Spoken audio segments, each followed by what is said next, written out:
He's 2-0. He's 11-7 overall. It's been a very good year for him.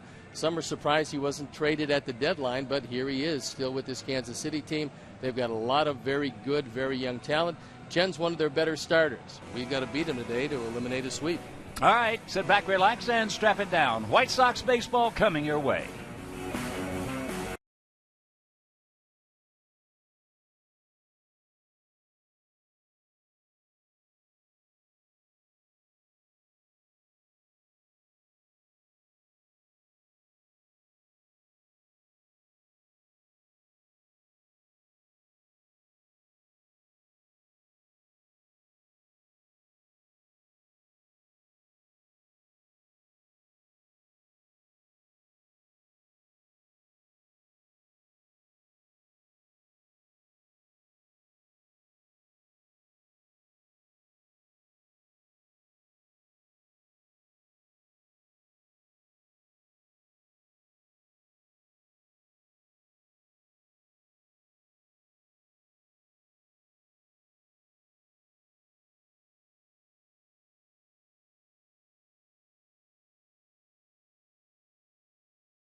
Is about to begin, but before it does, let's take a look at this season and realize that it's been somewhat of a disappointment. But this time of year, it's really exciting if you get a chance to clinch a division title.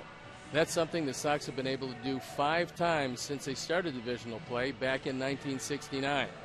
The best way to do it is if you can do it on the field by you making the third, by winning the game yourself.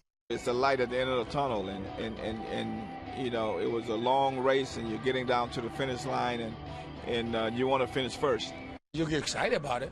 It's something, but you have to control your excitement because you got something to do is win a game. It was just a dream year for me. It was my first full year in the big leagues, surrounded by players that I had grown up watching play, and now all of a sudden I'm on the same team with them. Shot base hit. They're found looking on Cruz. Gets spinning found with a throw. Comes Cruz. They got a shot.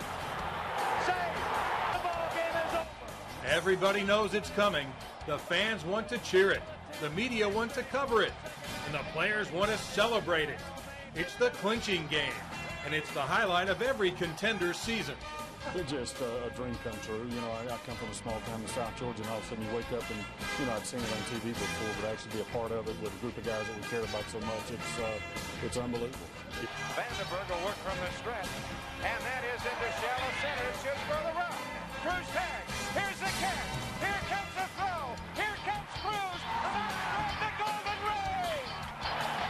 The Chicago White Sox, the 1983 Western champions in the American League. Well, I was just hoping that they got out there far enough so I could score. It was a very special day. I'll never forget it. That was my first, every time of winning something. After playing for 5 years total before that happened, and it was a great moment. I understand how precious your opportunities are in this game, and when you get one, you got to take advantage of it. 10 years later, the White Sox found themselves on the verge of their second and last American League Western Division title. Ozzie Guillen remembers. When you play, it's just fun for everyone. When you manage, you just, you try to push the right button. And when you play, you had a chance to win the game. When you're manager, you got a chance to lose a game. And, you know, I was enjoying the most. I enjoyed more when I was playing. The game was scoreless until Bo Jackson stepped in with 2 on in the bottom of the 6th.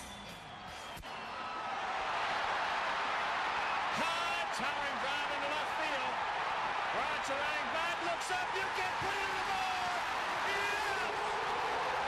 ball. I remember when Bo hit the home run. I think we got the lead, and our pitching staff was pretty good. When Bo hit that home run, we realized that, you know, we had a chance to win, and it was going to be clinched, and we were going to be going to the playoffs. That's into right center field. Ellis Burks, yeah! Your 1993 American League Western Division champion Chicago White Sox.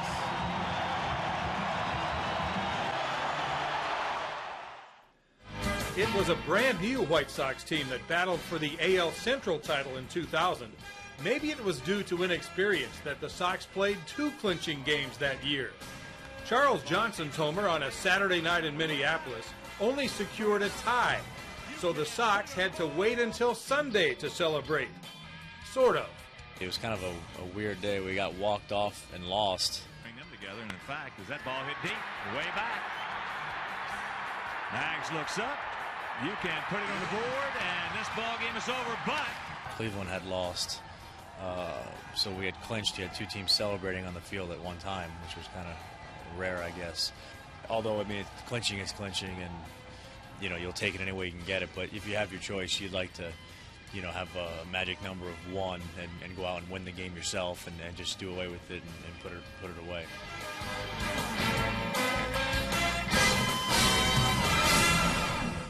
We'll be back with the start of today's game after this break.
Comcast. And the White Sox lineup is brought to you by your Chicagoland and Northwest Indiana BMW dealers. BMW, the ultimate driving machine. So on a little bit of a wet afternoon here in Kansas City, there will be baseball. We are going to start on time. And let's take a look at how Ozzy's going to line them up today. Juan Pierre leading off, and it's Ramirez sitting second. Konerko, Pierzynski in the 4th spot. Rios, Dunn, Viciedo, Morel, and Gordon Beckham playing second and hitting 9th. The defense, and now they'll line up behind Bruce Chen. Gordon Cabrera and Frank Coeur in the outfield. Moustakas, Navarro, Giovitella, and Hosmer in the infield. Brian Pena gets a start behind the plate. And Bruce Chen on the hill. He's 11-7, the ERA just over 4. On for just his 23rd start of the year. 2-0 against our ball club this year. He's been pretty tough. So, Angel Hernandez behind the plate, Todd Tishner at first, Greg Gibson at second, Clint Fagan at third, and we're ready for baseball. Take it away, Mr. Harrelson. All right, Steve, thank you very much. And before we Show you our picks to click. You at home select yours. As Juan Pierre gets set to lead it off against the 34-year-old veteran southpaw Bruce Chen. As there's first pitch strike. Chen 2-0 against us this year with a 0.90 ERA. And there's a base hit. That's a good way to start. Well, a very good way to start because Juan wants to wish his grandma a happy birthday today. Eloise Benson in Alexandria, Louisiana, celebrating a birthday, and maybe that base hit's for you, Eloise. So congratulations, Big Sox fan. Never misses a game on WGN. Happy birthday. As here is Alexei.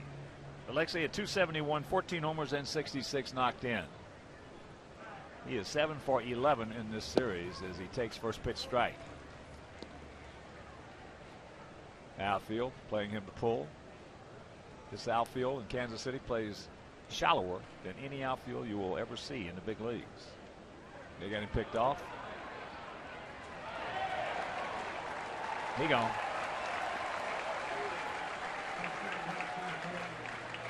Well, Juan was running on first move, which is not a good thing if the pitcher sees you going.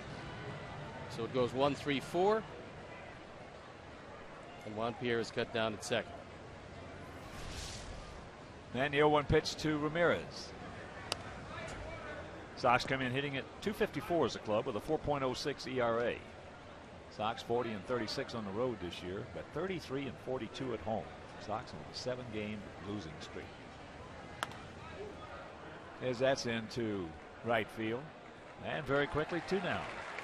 And with 2 out, let's check out our picks to click. Jim and Joe, our director and crew, going with Beckham. Steve's going with Juan Pierre, and my grandson, Alexander Snowman Hawthorne, whose birthday today. We're going to go with Brent Morrell.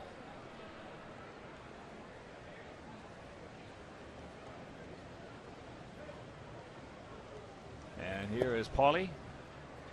Paulie hitting at 305, 29 homers, 101 knocked in. 2 for 14 in this series, and lifetime against Chen is 6 for 24 with a couple of homers. As that pitch fouled away right side. Even though Chen doesn't have a big fastball, it's around 84, 85 when he reaches back and tries to get a little something extra. But you still have to show the hitters that you're going to throw inside. His game is away, but he's gotta go inside.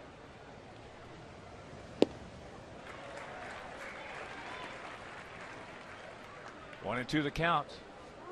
AJ on deck.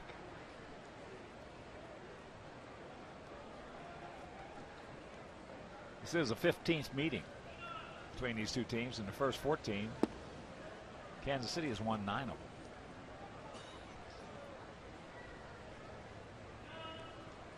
So 2 out, 2 balls, 2 strikes. Here in the top of the first if you're just tuning in.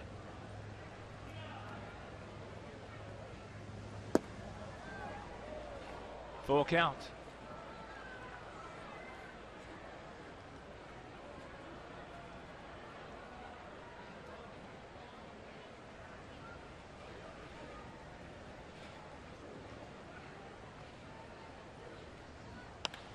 That ball hit hard right at Alex Gordon. Just a hang whistle for Paulie after having to play us. Our guys nothing, and their guys coming to bat.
Gordon lead it off, then Cabrera, Butler, Hosmer, Francoeur in right field with Giavotella, Moustakas, Pena, and Navarro rounding it out.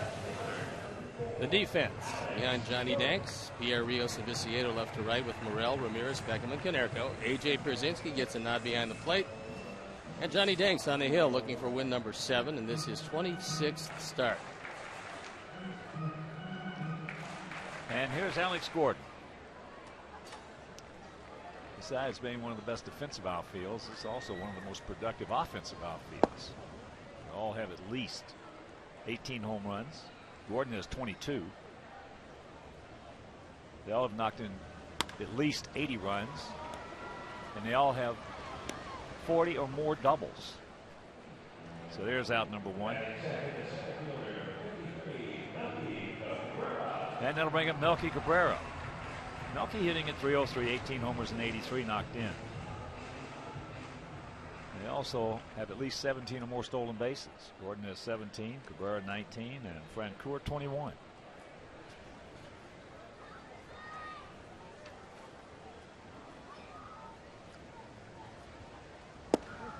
First pitch strike. Cabrera 7 for 14 in this series. What new? But lifetime against Danks, 17 at bats, 3 hits. He's a switch hitter who's been remarkably effective from both sides. 306 as a right-hand hitter, 302 as a left-hand hitter. And there's the strike. Cabrera thought it was down. That ball was definitely in the zone. Good call by Angel Hernandez.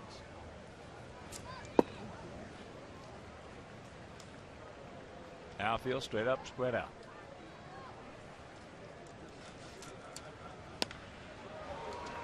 Off the end of the bat. 2 down. And I want to take a moment to wish my good buddy Bob D'Antuono great luck with his fresh catch seafood market in Orlando, Florida. Bobby, knowing you, I know it's going to be really good. As here is Billy Butler. Butler at 293, 19 homers and 89 driven in, takes first pitch strike. Butler 5 for 13 in this series, 5 for 23 lifetime off Danks. Well, if he gets 2 more doubles, there's going to be 4 members of this Royal team to have at least 40 doubles. Be the 4th time in Major League history that's happened. Well, there's one of them.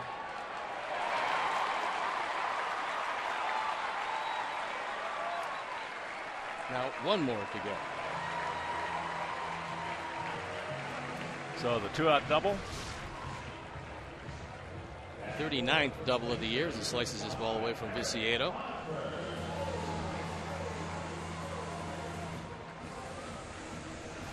And here is Eric Hosmer hitting at 289, 17 homers, 71 driven in. He has 26 doubles.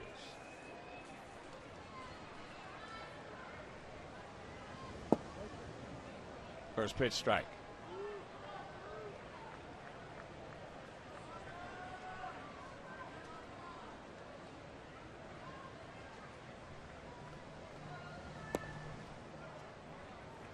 Most of their everyday players have at least 100 more at bats than Hosmer, who got a late start, being called up to the major leagues this year. Since he's gotten here, he's been a force. And he's just started. He's going to be a big numbers man for Kansas City, as that'll retire the side after 1 no score.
top of the second inning. AJ hitting at 286, 6 homers and 43 knocked in. There's that big sweeping curveball. AJ 4 for 8 in the series. Lifetime against Chin's handled him well. 9 for 21 with a couple of home runs. Just about the time you guess curveball, then he takes a little something off the pitch. He already took a little something off. He's got to use that cunning and guile. He does have plenty of that. Tries to sneak one by him, can't do that. So AJ just pokes it out there. And the leadoff single. A couple of breaking balls, and then decides that he's going to go with a fastball. That one doesn't work. Works for AJ, works for us, not so much for Chen. And here's Rios. Alex at 222, 11 homers and 41 knocked in. He's 2 for 12 in the series with a homer. And this foul straight back below us. In 1997, Bruce Chen was actually Atlanta's top pitching prospect in their organization. He came up with the Braves, and since then, Philadelphia, the Mets, Montreal, Cincinnati, Houston, Boston, Baltimore, Texas, and now Kansas City.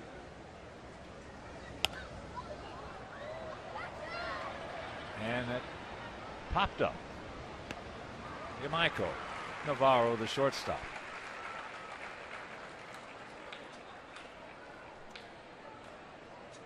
So here's Adam. Done at 161, 11 homers and 40 knocked in. 1 for 8 in the series, and lifetime against Chin is 1 for 5.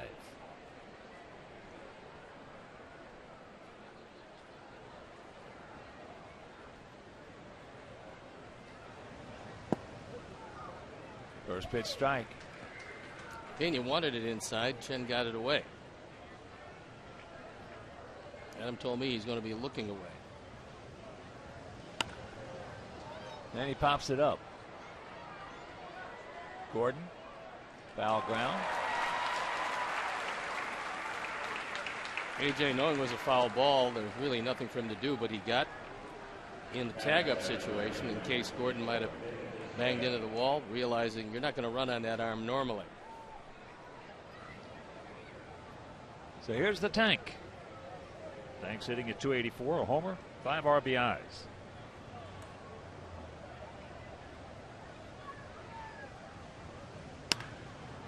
And there's a shot.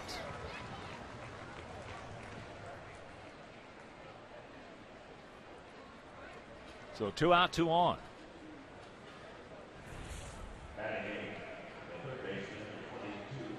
Pena wanted it low and in. Chen got it there.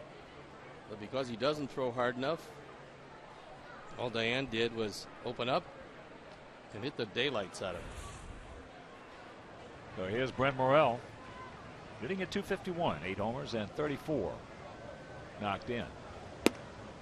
Takes that fastball high and wide.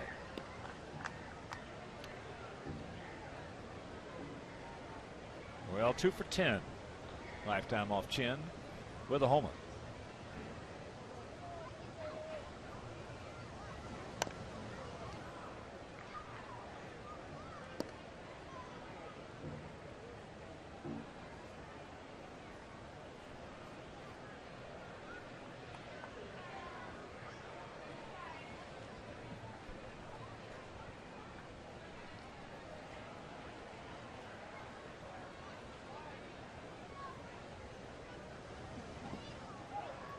Blocked nicely by Pena. The other big games, bottom of the second at Fenway, Tampa Bay leading Boston 3-0. David Price on the bump for the Rays. Toronto leading the Yankees 2-0, top of the fifth up in Canada. Milwaukee 7, Cincinnati 0. Bottom of the fourth at the Great American Ballpark. Angels leading Baltimore 2-1. That's in the top of the third at Oriole Park. And no score as the Braves are hosting the Mets. That game in the bottom of the third. Tampa Bay could close the wild card race to just 2 games in back of Boston with a win today. They got the right man on the mound to do it. The ball here well into center field. Cabrera just did not get a real good jump on it, and that's going to be a double. This. Here comes AJ. Here comes Tanks, and it's 2-0 Sox. Bad read right there by Melky Cabrera. One of the few bad reads we've seen him make. This is a change-up away, and Morel, who's really started to show some power, drives this ball over the head of Cabrera. He got a late start, and we've got an early lead. And with that double, Brandon is safe at second, safe and secure. New York Life. Knock him in. Gordon, Beckham hitting at .231, 9 homers and 31 knocked in.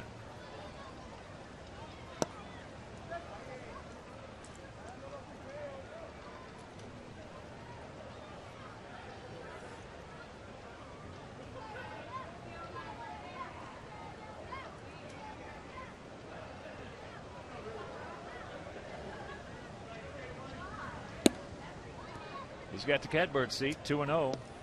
Gordon 3 for 8 in the series, but lifetime against Chin just 1 for 12.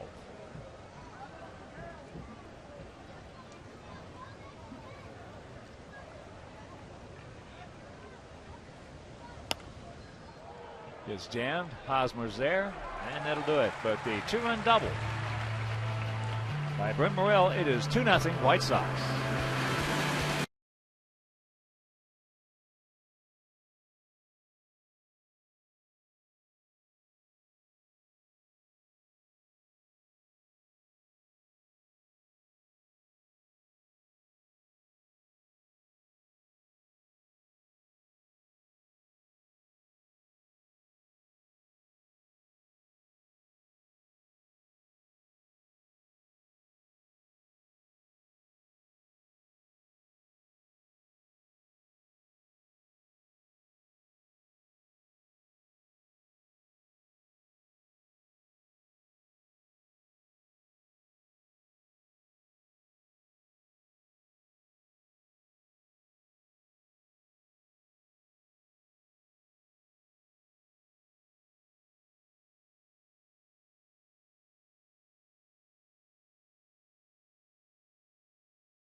One pitch, one out here in the bottom of the second as Jeff Francoeur hit a hard one hopper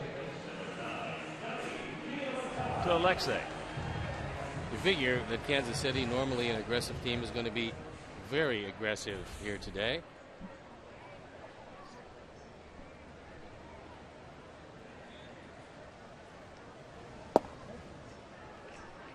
And here's Johnny Givotella hitting at .219. A couple of homers. He's driven an 18. 1 for 9 in this series.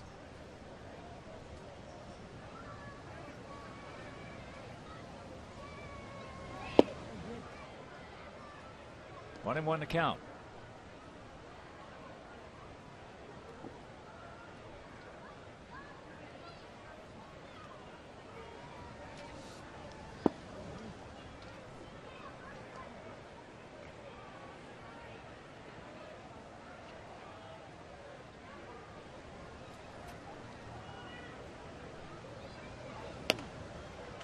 And there's just a little soft single in the hole.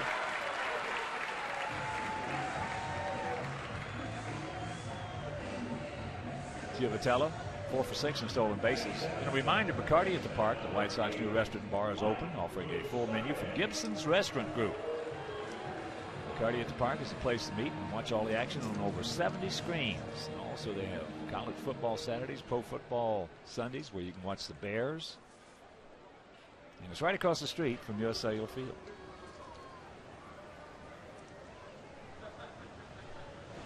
So here's Moustakas. He is 6 for 8 in the series with a couple of home runs. Prior to this series, he was hitless against us for the season.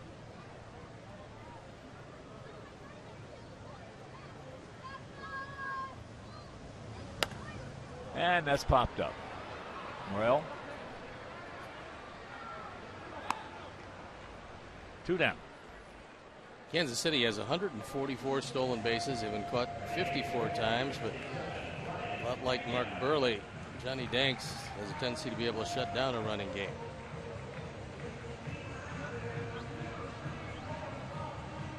Here's the switch hitting catcher, Ryan Pena. Hitting at .250 with 3 homers and 24 driven in.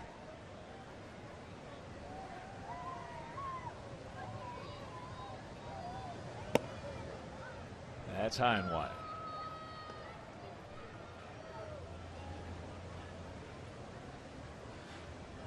Salvador Perez was the catcher in the first 3 games. Good looking young 21-year-old. He was very impressive, both throwing the ball and swinging the bat. Well, he was 6 for 12 in the series in the first 3 games.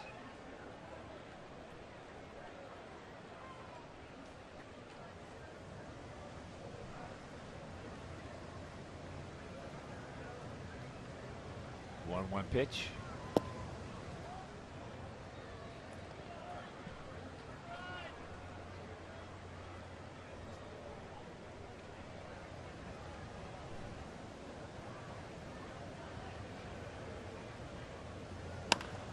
Nice, had him way off balance. And that'll retire the side. We'll go to the 3rd, leading 2-0.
Top of the 3rd inning, and it'll be the top of the order.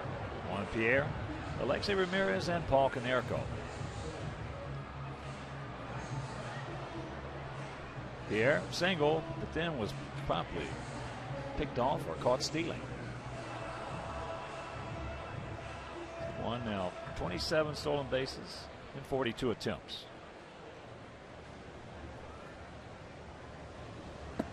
Breaking ball.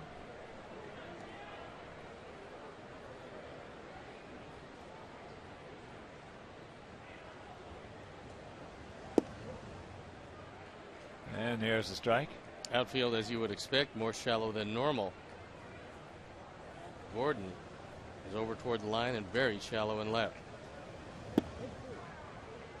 And there's that sweeper. So the count 1-2. Now the corner's back up.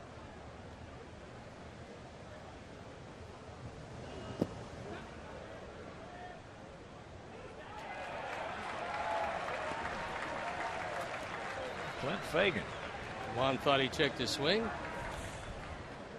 but Clint said no. Take a look from the side. Certainly looked like he checked it from that angle. Well, Clint's got that rainy day arm working. That's probably right.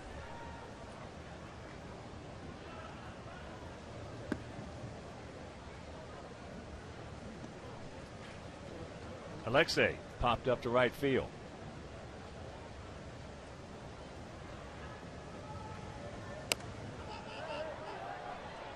And now Pena's getting turned around. He turned himself around.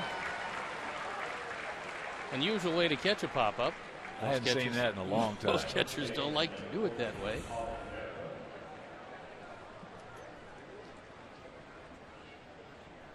The very end, he got it. And it'll bring up Paulie. Paulie 0 for 1, but he hit a bullet right to Alex Gordon in left field.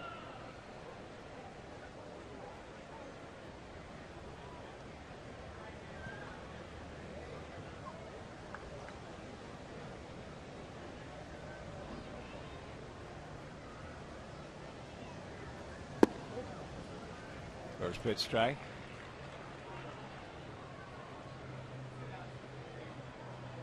Finale of this 4-game set. After the game, aboard our charter, going up to Cleveland. Have an off day tomorrow. And then a day-night doubleheader on Tuesday. Those are always a lot of fun in Cleveland.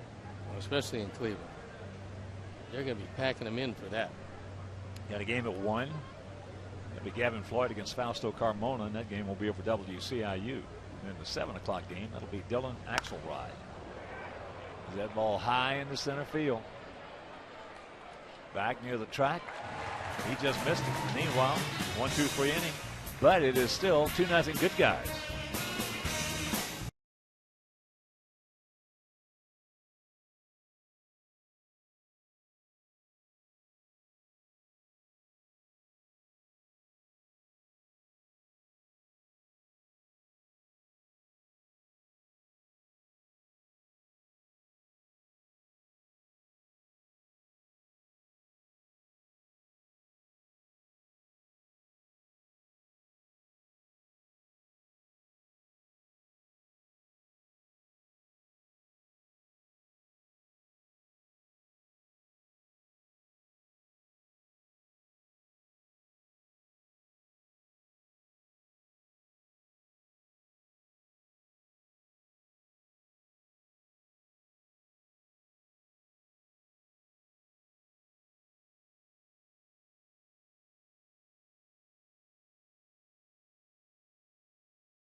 Your Chicagoland and Northwest Indiana Chevy dealers for their support of local youth baseball leagues. Now, through the Chevy Youth Baseball Program, local Chevrolet dealers are supporting over 35,000 young ball players in their communities. From the big leagues to the youth league, Chevy is truly the official vehicle of baseball.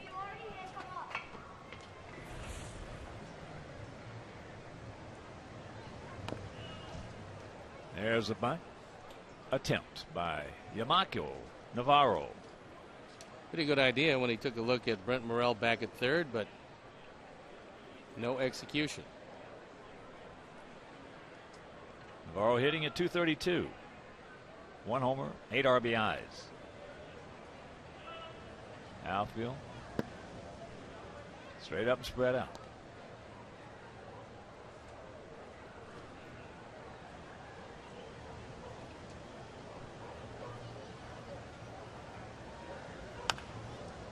Off the end of the bat. And that's out number 1.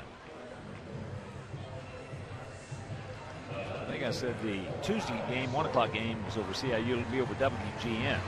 And the 7 o'clock game will be over WCIU. Dylan Axelrod at 7 against undecided for the Indians. Then on Wednesday, Mark Burley against Ubaldo Jimenez. Burley might miss that one. That shot he took off his pitching arm the other night. He had some kind of hemorrhaging in there. But that game will be over Comcast Sportsnet. And on Thursday, Philip Humber against Jenmar Gomez. As that ball not hit that hard. Nice recovery right there by Brent. So 1-5-3, and Gordon is retired. A lot of times the pitcher doesn't know how fast the ball is coming back, so you get your glove up, and that ball wasn't hit all that hard, but a good deflection to Brent, who gets Gordon by a step at first. So here's Cabrera. He grounded out to Morel.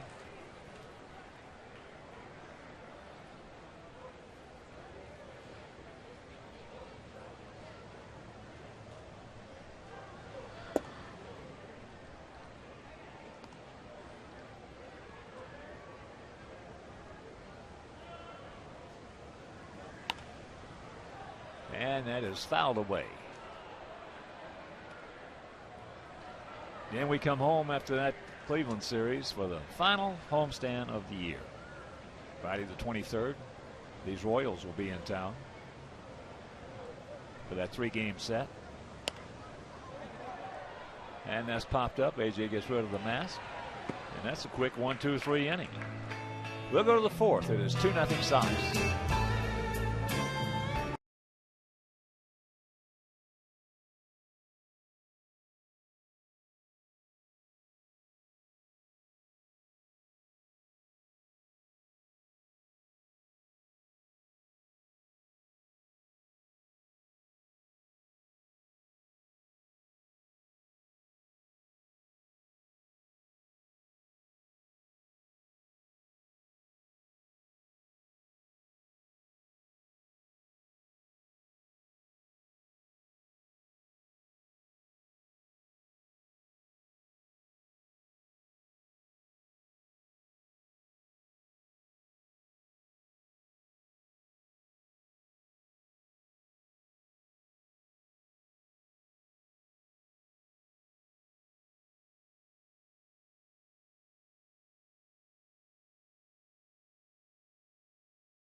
Prices and participation may vary for a limited time.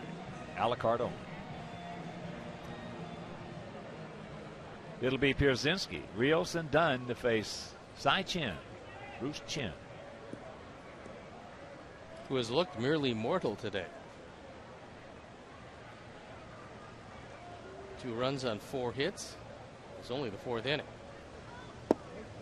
First pitch strike. AJ led off that 2-run second with an 0-2 count. Got a fastball after seeing 2 curveballs and popped it into left field for the single. And the count 0-2.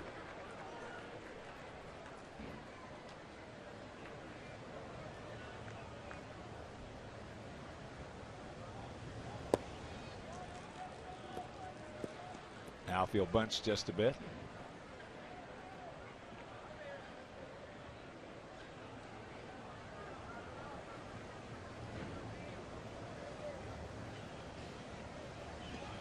Yeah, he held on to that breaking ball a touch too long.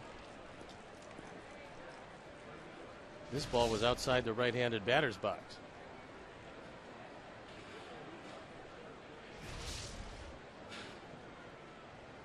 And the 2-2. And that's just foul. That final homestand, as I mentioned, starts Friday the 23rd. 23rd, 4th, and 5th against Kansas City. Now, the 23rd and 4th is going to be fireworks nights, both nights.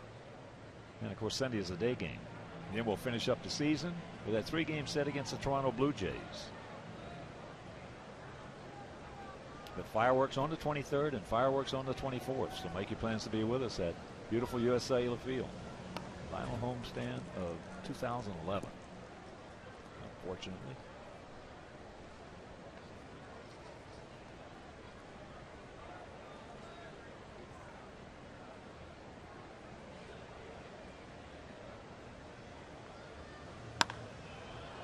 That ball into right center field. Cabrera, a long way to go. Francoeur's got no chance.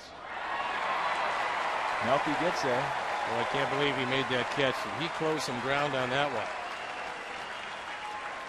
Most ballparks in this league, that would have been a home run.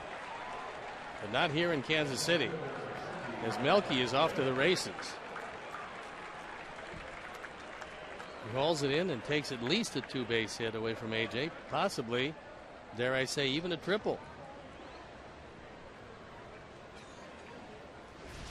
So here's Rios.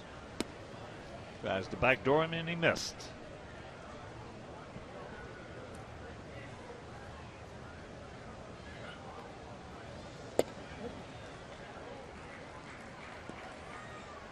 One and one to count. Alex popped up to a short.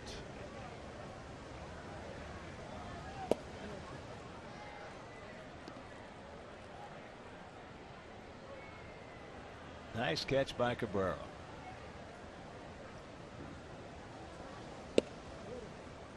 And it's 3-1.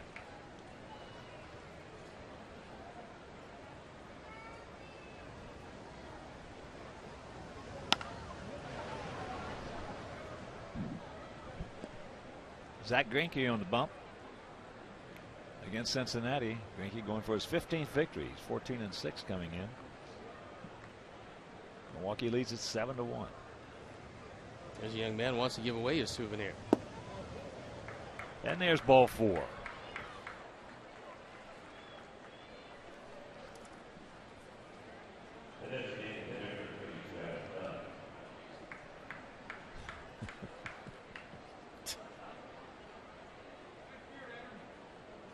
See, get some water on your hands, then we'll wipe them off, and then you can handle the baseball. Adam Dunn fouled out to Alex Gordon.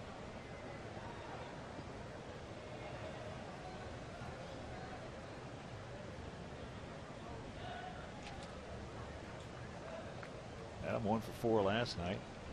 Got a base hit off the left-hander.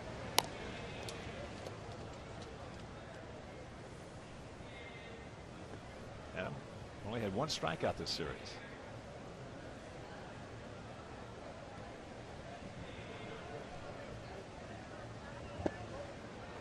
And to count 2-0. Control-wise, this is the worst we've seen Chet. Normally he's ahead of every hitter, which is usually his game plan.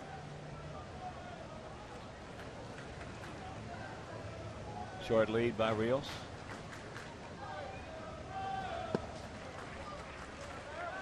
And the count's 3-0. That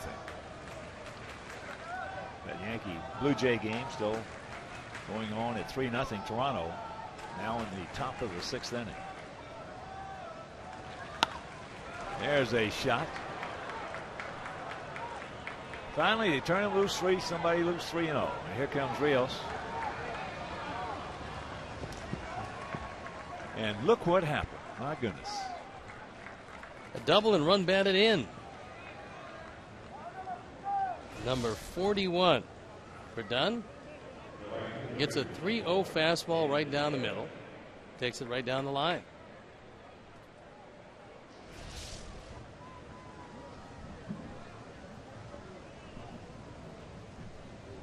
So here's Tanks. Viciedo hit a bullet into left field.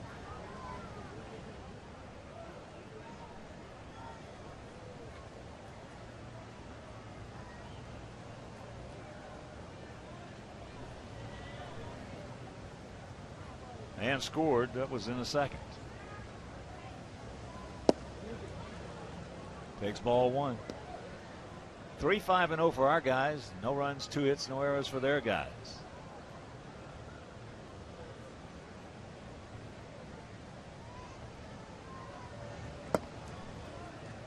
I'm going to put that down. September 18th. 3-0 green light. Yeah. Double. RBI against the left-hander. It's a nice game plan.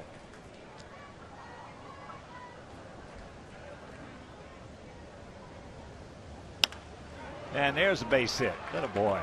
Tanks. So runners at the corners. And here comes Brent Morrell. I'd like to send along birthday greetings to my sister in Denver, celebrating yet another birthday today. Happy birthday, Deborah. And here's what Brent did in the second inning with 2 out. He crushed that one. Normally they say in the park Cabrera gets it. Not this time.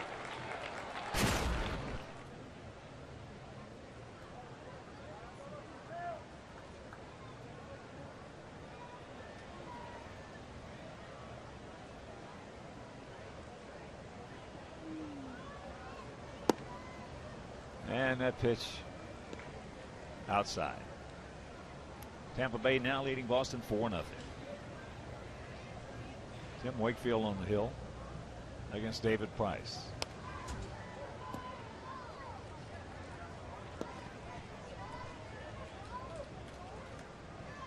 Took Wakefield a long time to nail down his 200th win. Finally did last time out, but he's not throwing the ball real well. Over a couple of months. Yep. And that outing against us, that was the best that we had seen as knuckleball in a long time.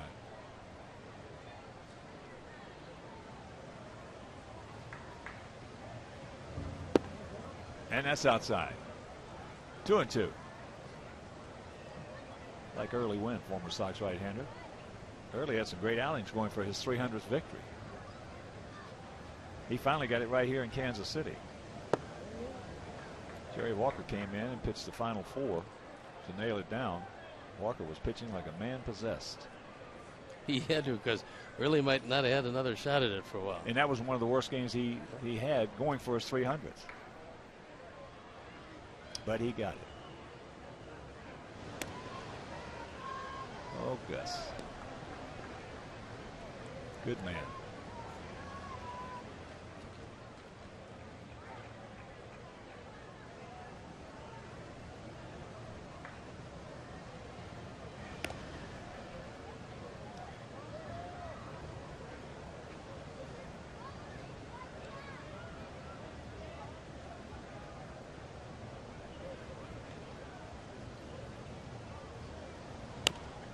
As that is foul back. So the count remains 3-2 with 1 down. Oh, Brent picked that man up.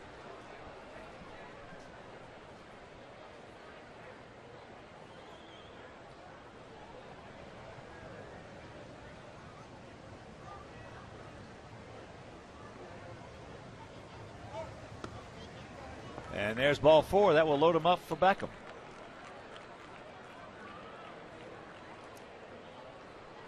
Chen, with a couple of walks this inning, has fallen behind most of Sox hitters.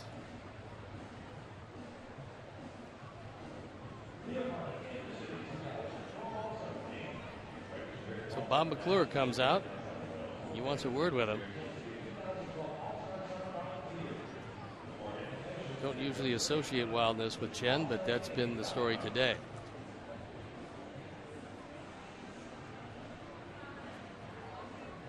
Sacks packed with Sox, 1 out. Just tuning in, Sox 2 in the second. You just saw that double by Brent Morrell. And Adam Dunn, after the walk to Rios, doubles down into the right field corner, knocking him in.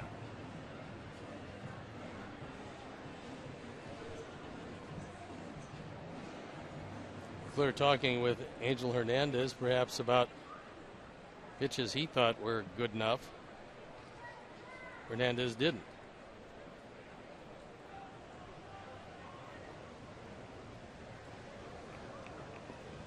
All right, Gordon's time. Sully time. Something for Sully.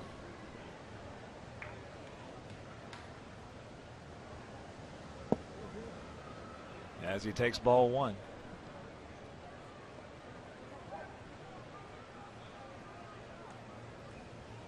Bit of a gap out there in left center.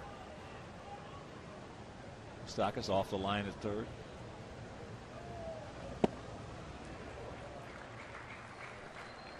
Gordon, not a good swing. He didn't have a good swing that first at bat when he fouled out to Hosmer.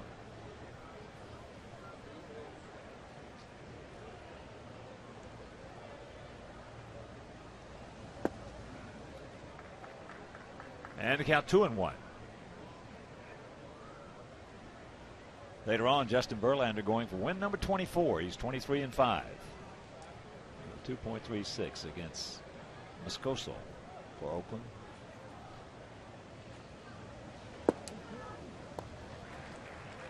And the count 2-2. Mets leading Atlanta 4-3. The game in the bottom of the 4th.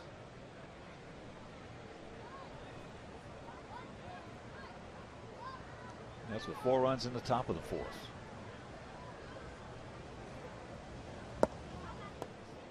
And a full count. That's the 32nd pitch of the inning. As Chen, who had a 1-2-3 inning in the 3rd, has really struggled here in the 4th.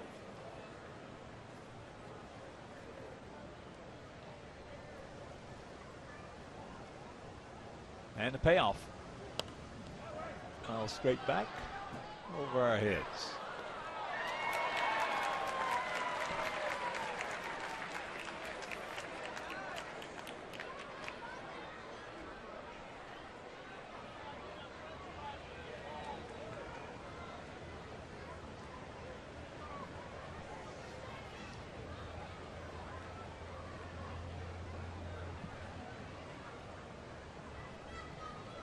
And that 3-0 Toronto lead over the Yankees in the bottom of the 6th. Adam Lynn has a couple of home runs.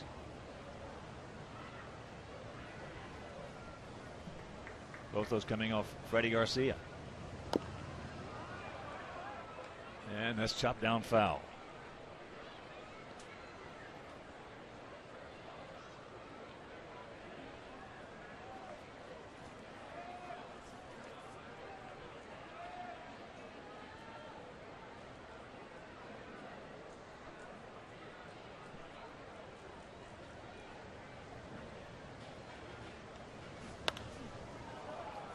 That's high in the left field. Adam is tagging. Gordon is getting set. So here comes the big man. He will score, and it's a 4-0 Sox lead. RBI number 32 for Beckham.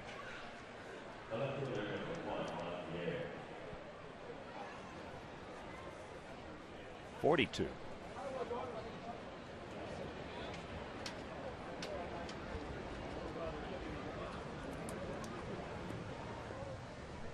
Attaboy, Gordon.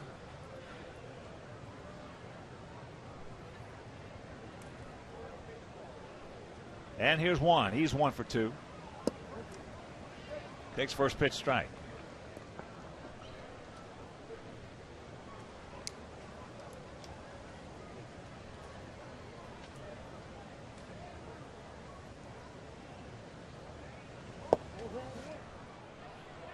And a reminder, Sox fans, every White Sox Friday home game. We only got one left. That's Friday the 23rd is United Flyaway Friday. Each Friday home game. One lucky fan will have the chance to win 2 free round-trip tickets to anywhere in the continental United States that United Airlines flies. United proud to fly the White Sox. And our thanks to Mark Seipold, Mike Corrigan, and the crew for a wonderful year of service and taking care of all the guys. Sox put 2 more on the board, and we lead it 4-0.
TV is sponsored in part by the Illinois Lottery Mega Millions and Powerball.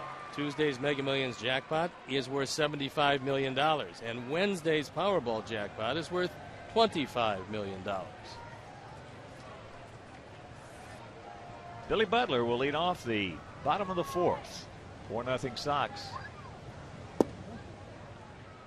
Takes first pitch strike. Butler picked up his 39th double. With 2 out in the first inning.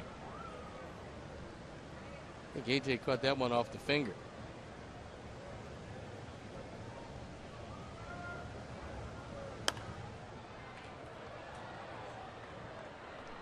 And very quickly the count 0-2. Now he's got a 4-run lead. Hasn't had too many of those this year.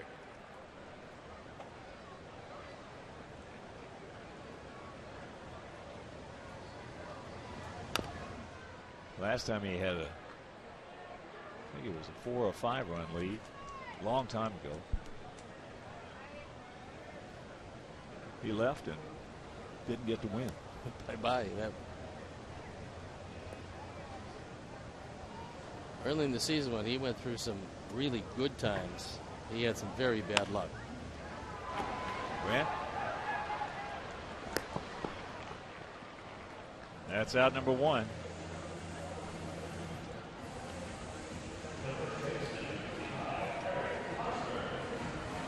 Well, Kansas City had 16 hits in the opener. They had 11 hits in game 2. They had 18 hits yesterday. And only 2 so far.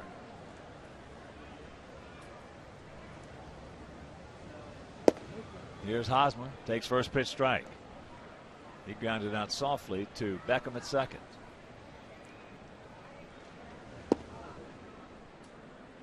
In that Milwaukee-Cincinnati game, Prince Fielder has homered.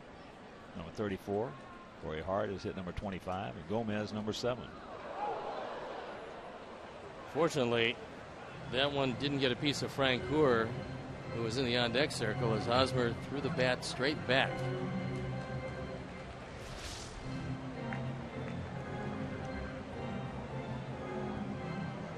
You got to be heads up for foul balls and bats when you're in the on-deck circle.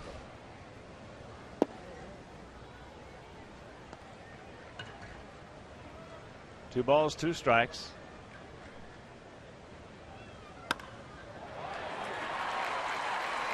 And there's their 3rd hit.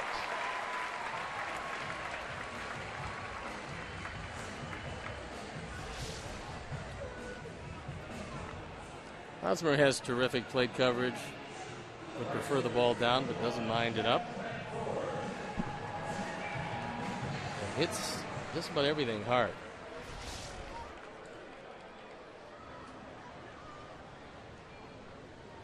Here's Francoeur. He grounded out to Alexei. And now Grant.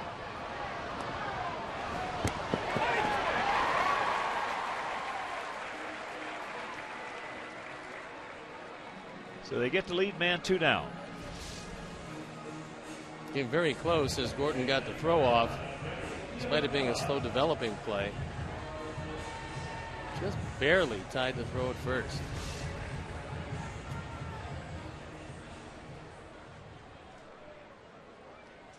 So here's Gio Vitello. He had a little soft single right between first and second.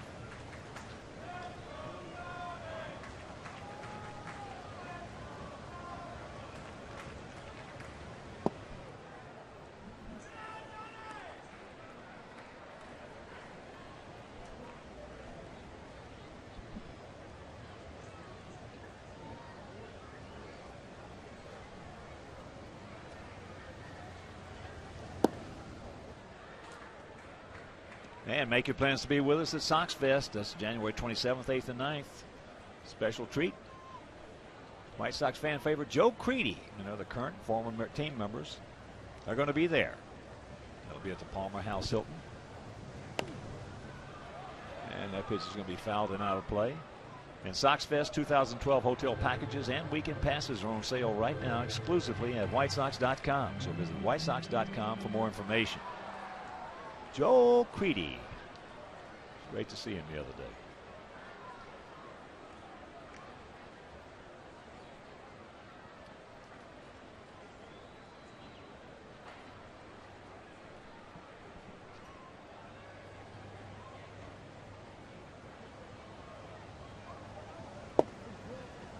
Good strike to even the count at 2.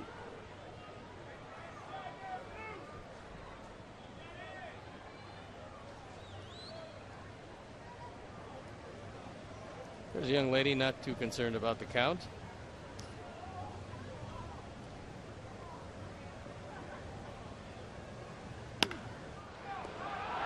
That's off. Can he get him? Yes! Good recovery right there. So it'll be 5-6-4 on the put out. Mercy.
It's a 4-0 Sox lead. Ramirez, Konerko, and Pierzynski.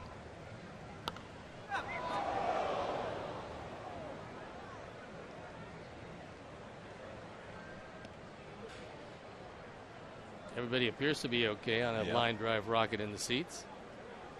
One guy took it right in the gut.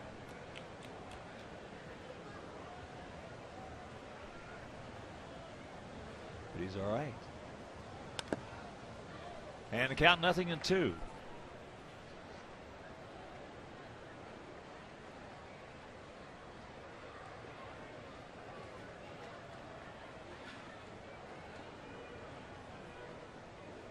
Angels now leading Baltimore 6-1. Jared Weaver going far. Victory number 18. As that's out number 1. Here's our Xfinity high-def shot of the game. And it's a deflection off of Morrell. Bare hand force at second base. 5-6-4. You don't find too many of those force outs, but there's one. Chicago White Sox baseball in high definition is brought to you by Xfinity, only from Comcast. That'll bring up Paulie. Paulie is lined very hard to left field, and then he went out very deep to center.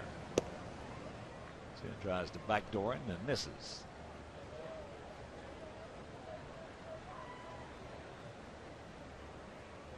Red Sox have come up with a couple of runs. It is now 4-2. That ball into right center. And that's out number 2. So that'll bring up AJ. He singled to left and scored. And then in the 4th, last inning, leading off, hit a ball into right center field and was robbed of extra bases on a beautiful catch by Cabrera.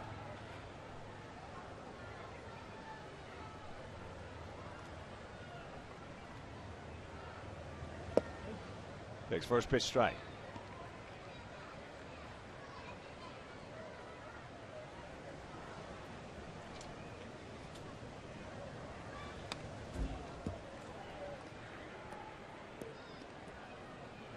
To the count. Outfield exactly straight away for AJ. Navarro playing him pretty much up the middle at shortstop.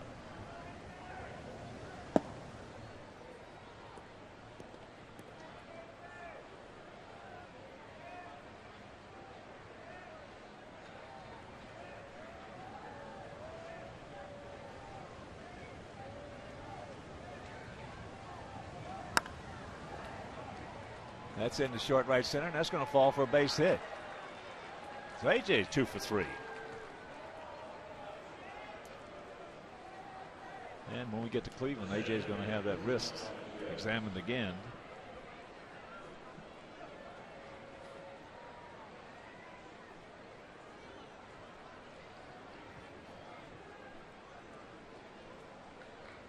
Going to bring up Alex. He has popped to short, walked, and scored.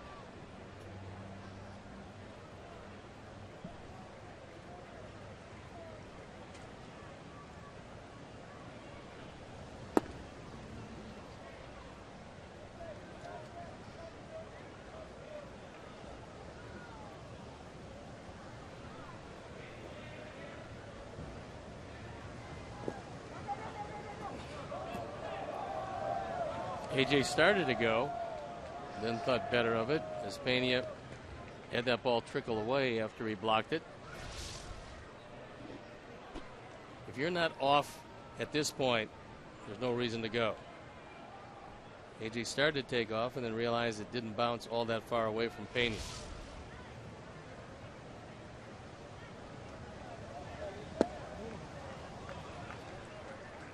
Two and one to count.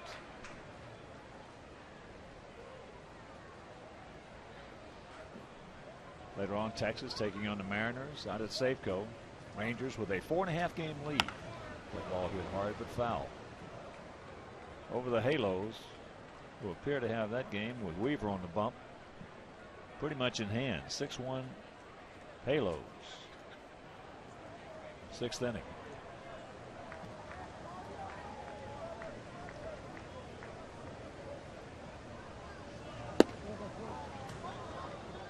Full count.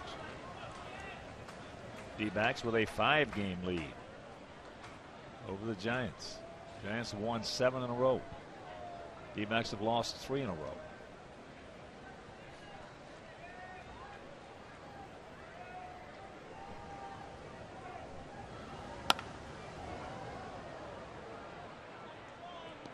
Pena has his fingernails painted so that Chen can see on a very murky, very overcast day.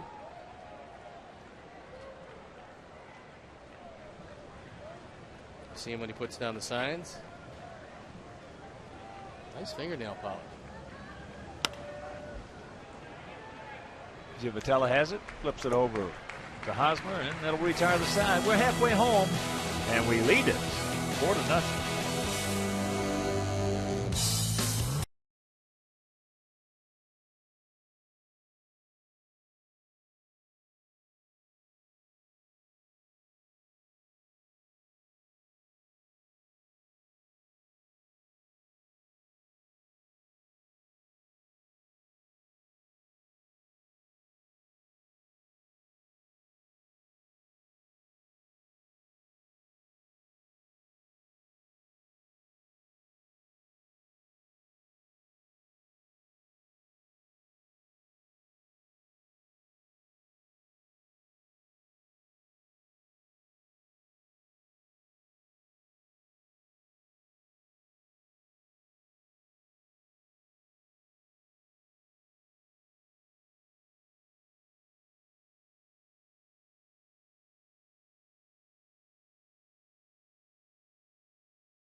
And the first pitch to Mike Moustakas, leading off here in the bottom of the 5th inning, is a strike from Johnny Danks. Moustakas popped up to his counterpart, Brent Morrell.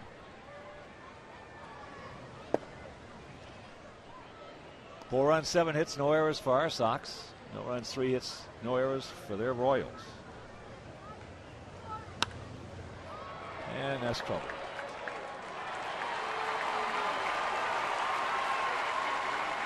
So the leadoff double.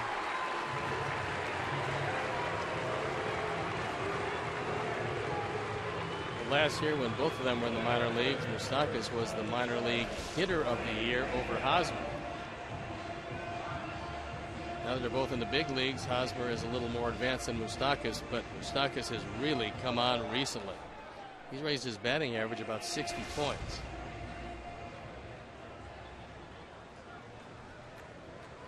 Here's Pena, switch hitting catcher, hit into a 6-4 fielder's choice.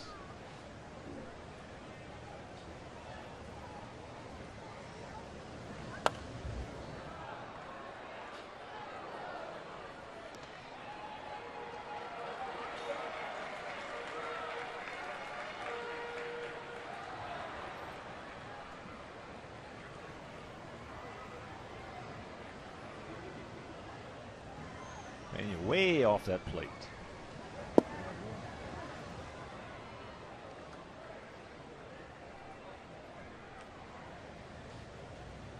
John's done it with a minimum of pitches so far. A rate to deliver number 52.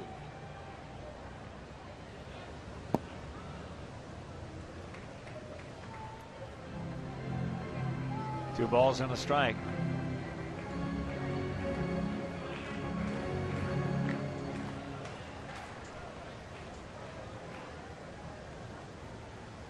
Pena moving up in the box, way in front of the box.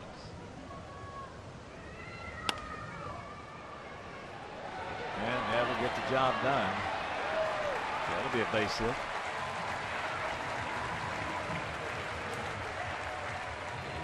Pena was trying to do the right thing. He was trying to go the right side. As it turned out, He split the difference between Beckham and Ramirez. At this point, you just have to concede the base hit. Nothing else you can do. Stop the run from scoring. That'll bring it Yamaiko Navarro. He grounded out to Beckham. So runners at the corners, nobody out.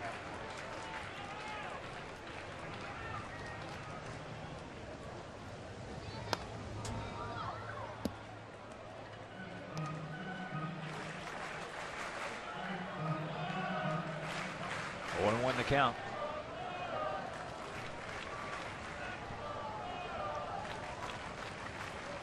Atlanta has tied up the Mets at 4. Mets leading 4-0. That's up high. Tampa Bay has added a run. It is now 5-2. Rays, they're still hitting in the top of the 5th inning.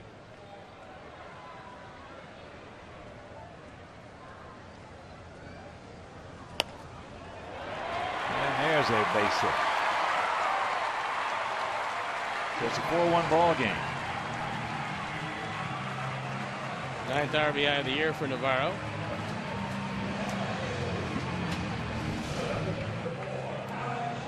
So 3 straight hits after Johnny was coasting along through 4. And now he's got some trouble with a 3-run lead. Nobody out and 2 on.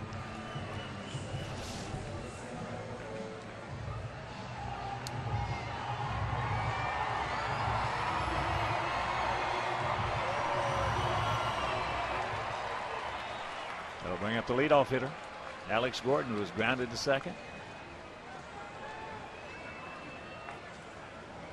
And he didn't hit into a 1-5-3 put out. There's the bunt.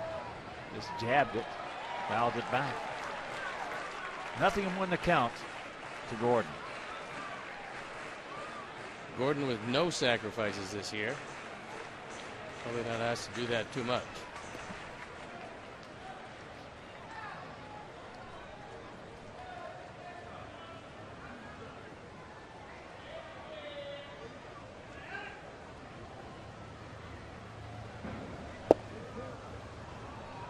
And the count 0-2. Blue Jays leading the Yankees 3-0, bottom of the 7th, but the Jays have the bases loaded. And now 2 out.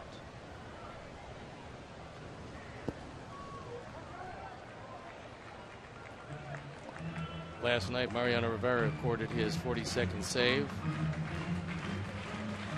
and tied Trevor Hoffman for the all-time save lead, which he will break in the not-too-distant future. 2-2 the count. He's amazing. He just keeps on going. It's a lot of saves. Saved his number 42. Well, the thing is, too, is where he's done it. He's had the stage, and he has performed in the playoffs. And, of course, every day in New York. Some guys cannot play in New York. Some guys cannot pitch in New York. And also with the Yankees almost always in the race, pressure doesn't get to him at all. He doesn't even think about it, I don't believe. The 2-2. And that's a base hit. They're going to Pena, and that will load him up with nobody out. 4 straight.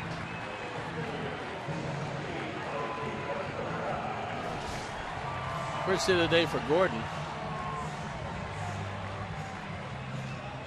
And he just barely gets it by our Gordon. So Don Cooper comes out from the dugout. Buck and I have been talking about just how fast this infield is in Kansas City. If you don't have any kind of angle, you've got no chance. That ball just rockets by the infielders.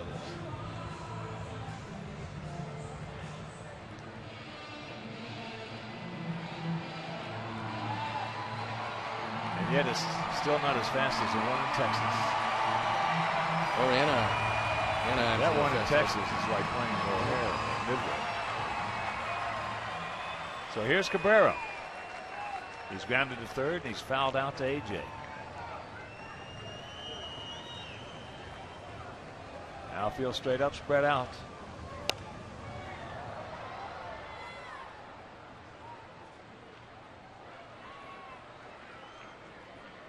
Souvenir right side for an 0-1 count.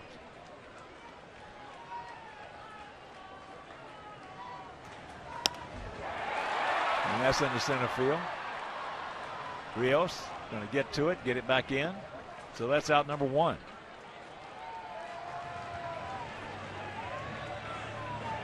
Line drive rocket. But fortunately, Alex Rios is right there.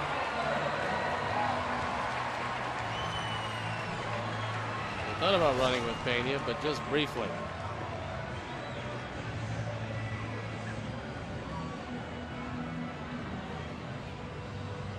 That'll bring up the DH, Billy Butler, who doubled in the first, who grounded to third, leading off last inning.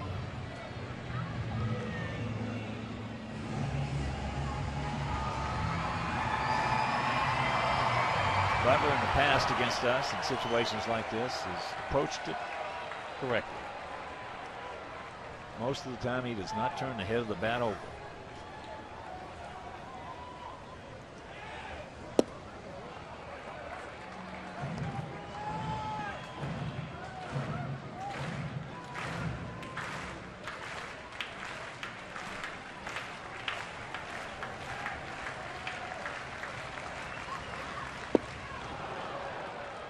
Big hack, no contact on that changeup.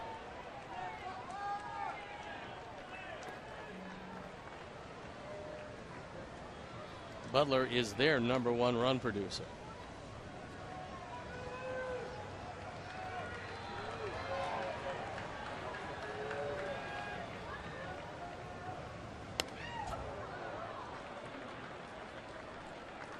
Chases one up out of the zone right there. So the count 1-2.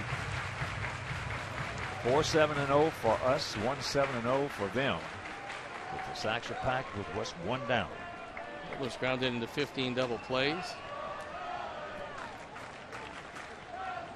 He's looking for his 90th strikeout.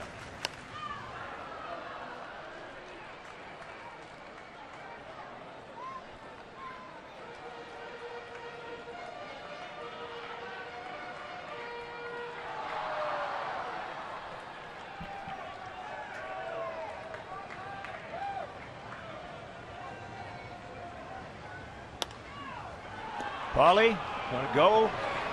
Nobody covering. Johnny Danks was spectating, and you can't do that because Butler can't run. If he goes to first base, it's going to be a 3-6-1 double play.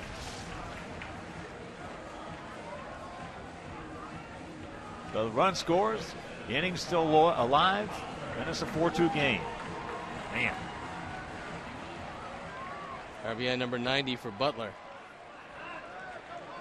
And that was a gift. Makes it into a 2-run game.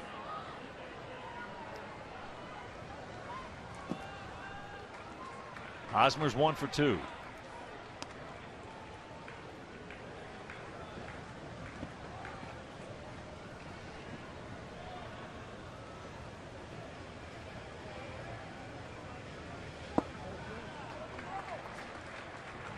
Francoeur on deck as Hosmer with a 2-0 count.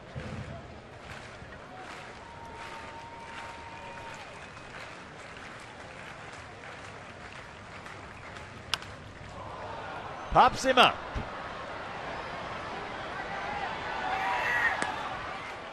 And that'll retire the side, but they pick up a couple. One of them is a gift. We'll go to the 6th leading 4-2.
Just be the 500 texter to text Subway to 97999. Go to WGNTV.com for complete information and rules. First pitch strike to Adam Dunn, who is 1 for 2. An RBI double and a run scored back in the 4th inning.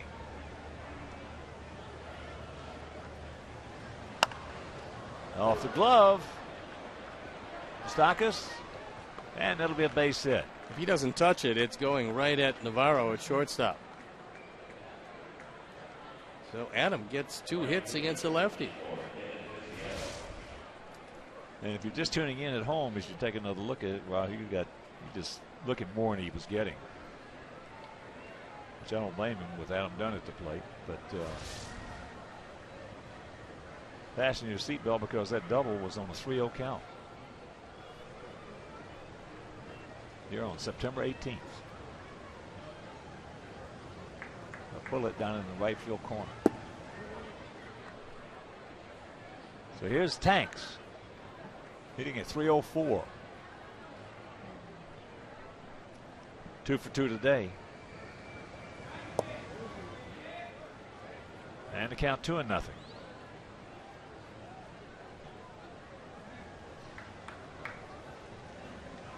Bullpen up and going for the Royals. It's Lewis Coleman. First time today. Off his foot.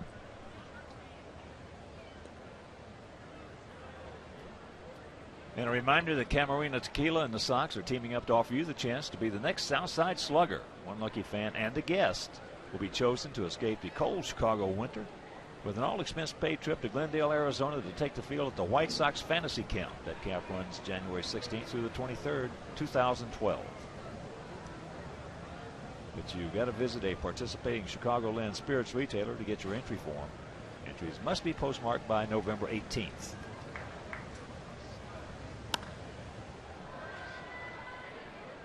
Cut his swing a little short right there and pops it up.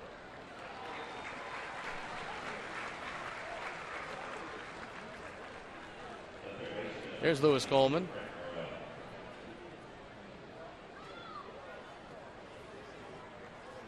We saw him in the first game of the series. He threw 2 hitless, scoreless innings. Walked 1, fanned 2.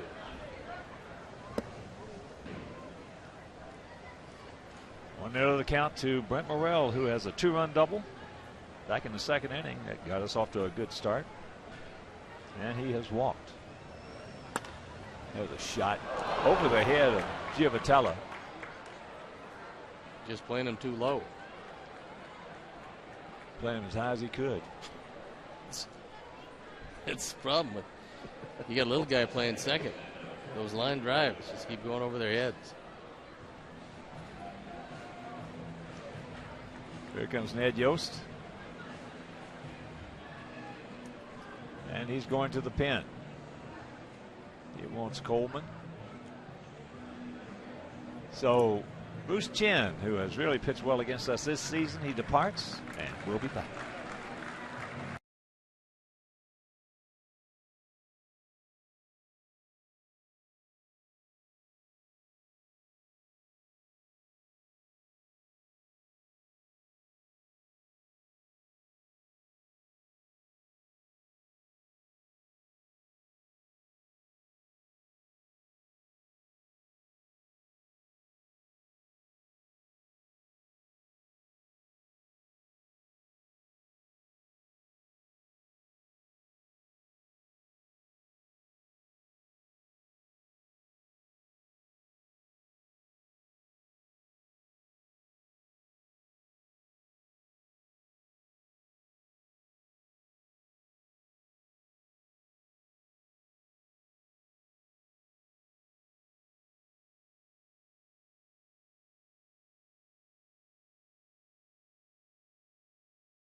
47th time he's been asked to close one game, and he did.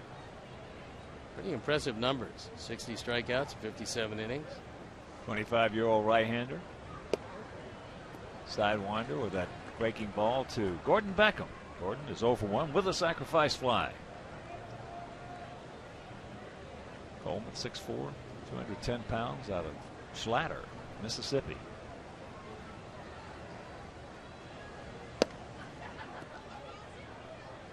One and one to count.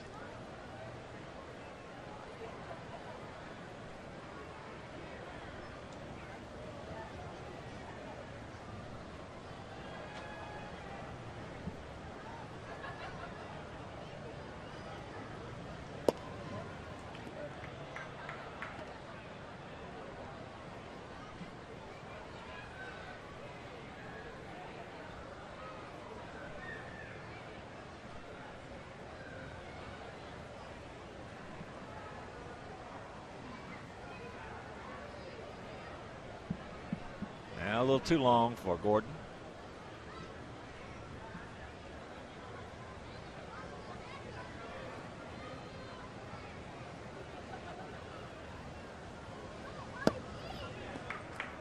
Three balls and a strike.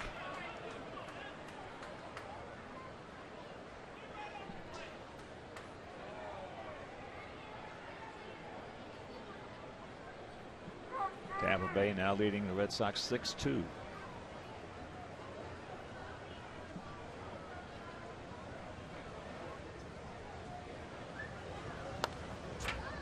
Looking for it, got it, and underneath it. Got that fastball low and right down the middle.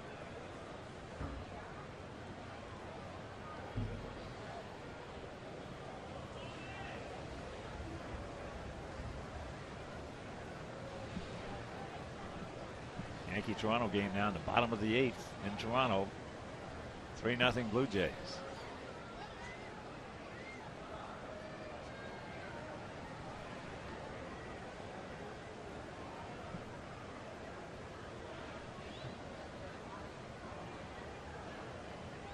Gunn at second.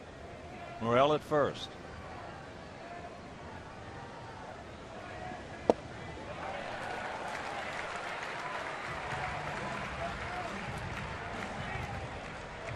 Two now. Threw a high fastball by him. That went up and out of the strike zone. So it's up to Juan Pierre. Juan is 1 for 3. Led off the ball game with a single and then was caught stealing.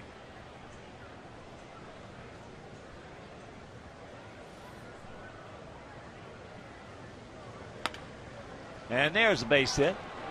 They're going to have to hold Adam at third. Francoeur is playing so shallow, almost like another infield. Yeah, in that situation, it really doesn't matter who's at second base. You're not going to score. Not on the arm of Francoeur. And not where he was playing. So here's Alexei. He's due. He's 0 for 3. He's gone out to right, popped up to the catcher, and struck out.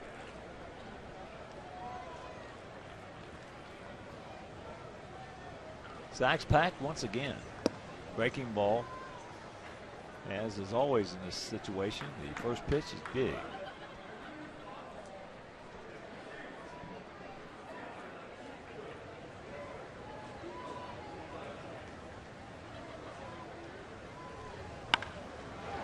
Just foul. Dadgummit.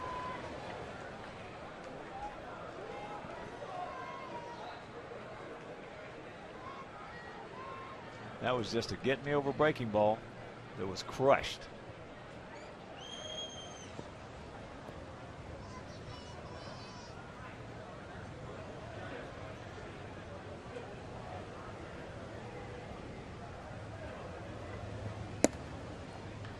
And now advantage back to Alexei.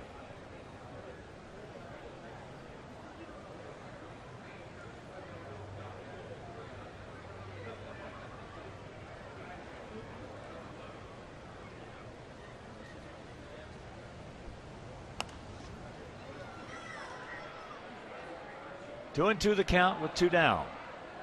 Dunn at third, Morel at second, and Pierre at first.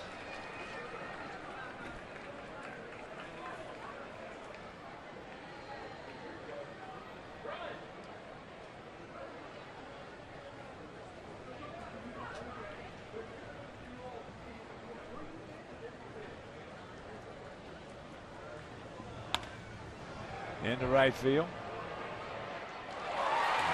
He goes back, makes the catch on the line drive, and it'll retire the side. We go to the bottom of the 6th with a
first pitch fastball high and wide to Jeff Francoeur, leading off here in the bottom of the 6th inning. He's 0 for 2.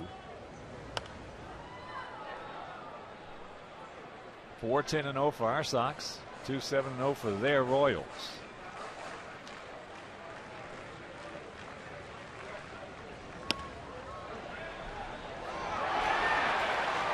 That got him right in the finger. Yep.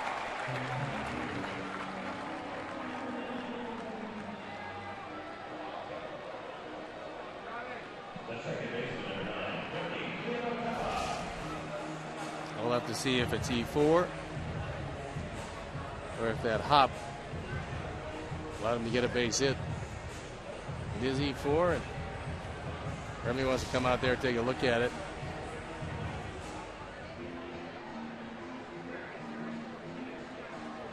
So he picks up his 6th error of the season. Just 6 errors with all that range he's got.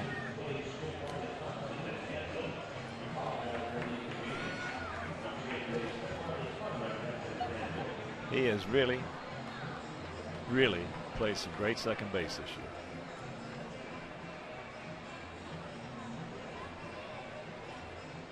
But right here, Johnny Dangston's got to pitch over it.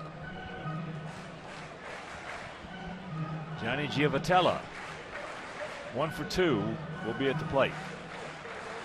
He was their top organizational hitter this year, 2011. The best hitter in the minor leagues. Hasn't translated into the big leagues quite yet, but they believe that it will.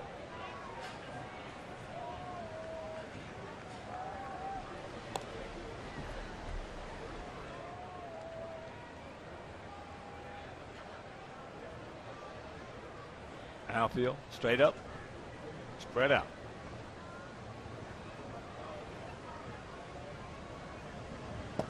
Takes the bunt and takes the ball. So the count 1-0.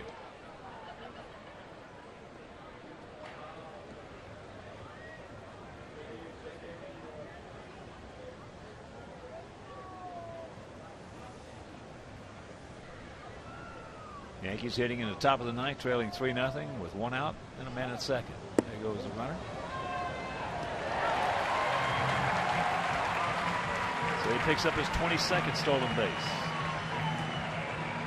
145 on the season for these Royals. He's off on first move. No chance to get him at second.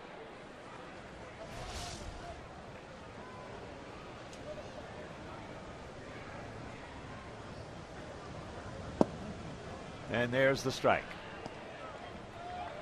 2-1, Moustakas on deck.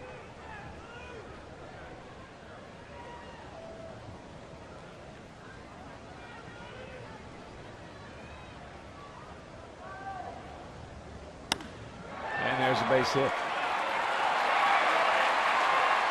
That's going to the fence. So he's on his way for third, and he's going to get there. And it's a 4-3 ball game. Tying run at third with nobody out. RBI number 19 for Giavotella. His second hit of the day. He loves to use right and right center field. That's his natural stroke. And this is a great triple spark.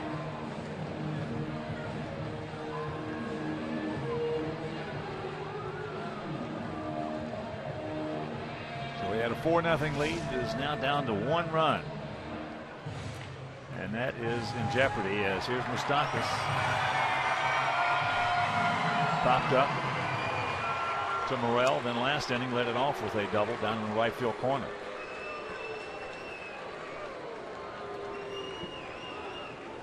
Infield in.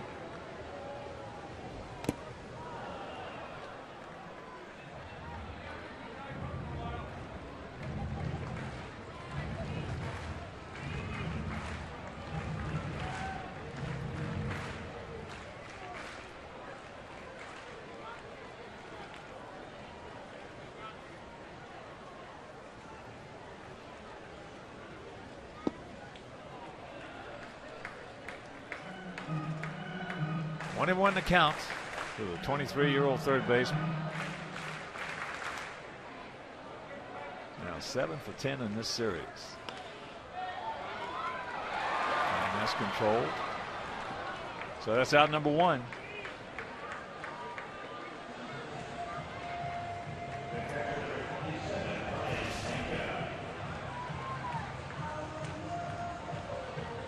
Gordon takes it off the body. Giavotella cannot advance.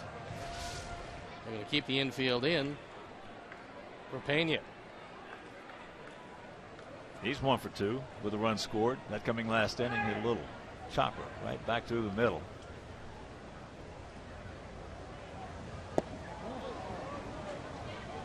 He did not go. 4-10-1 for us, 3-8-0 for them.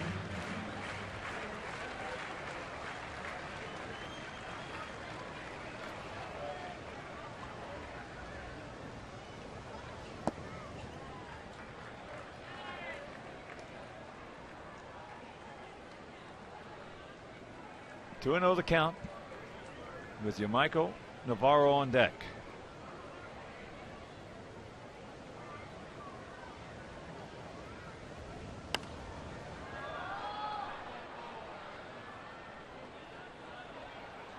Far off the plate as he is, he tells you he wants the ball out there.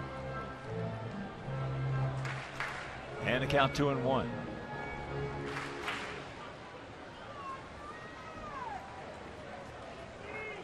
One or two switch hitters on this team. And that's just foul.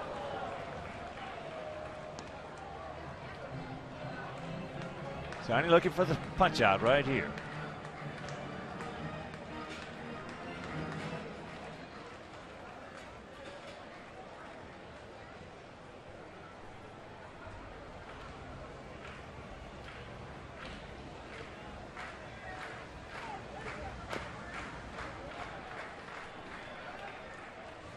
Tried to go inside with a cutter. Pena was able to spoil it.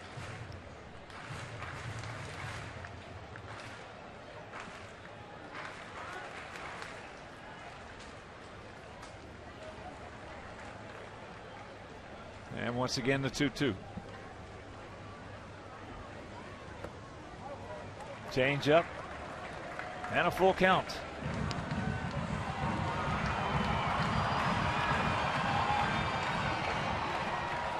We've seen Navarro at third and short in this series.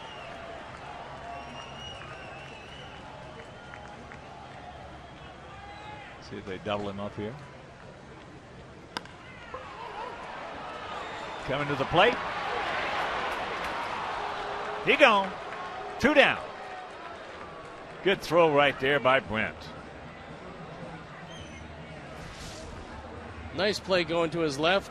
Normally you wouldn't think about coming home, but he does a 360 spin. AJ able to block him off the plate. And so that cuts down for the moment the tying run. Nice play. Both ways.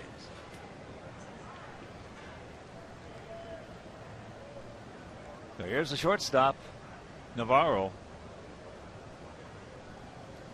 He had an RBI single last inning. He's 1 for 2 as he takes strike 1.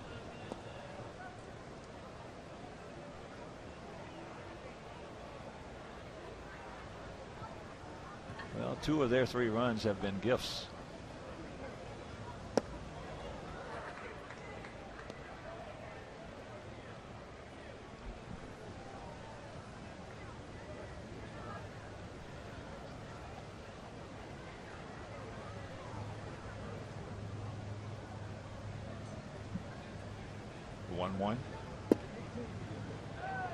And advantage goes to Danks. Ball and 2 strikes.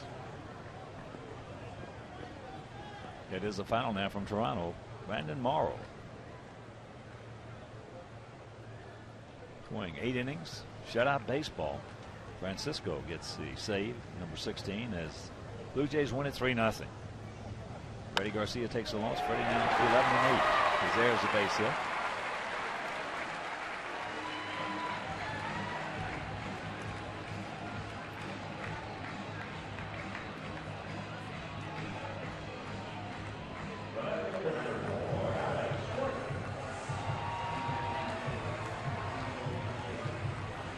Here's Alex Gordon.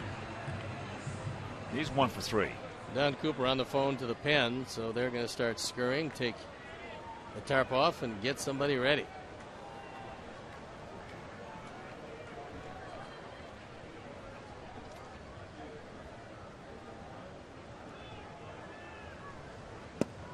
Takes up high, and here come the Giants. They're leading Colorado 2-0.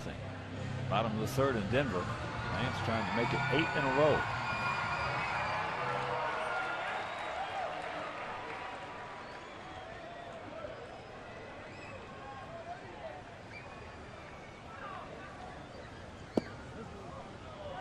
Count evens at 1.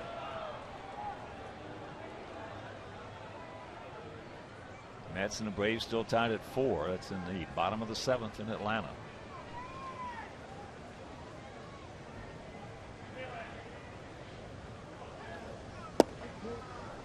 And the count 1-2.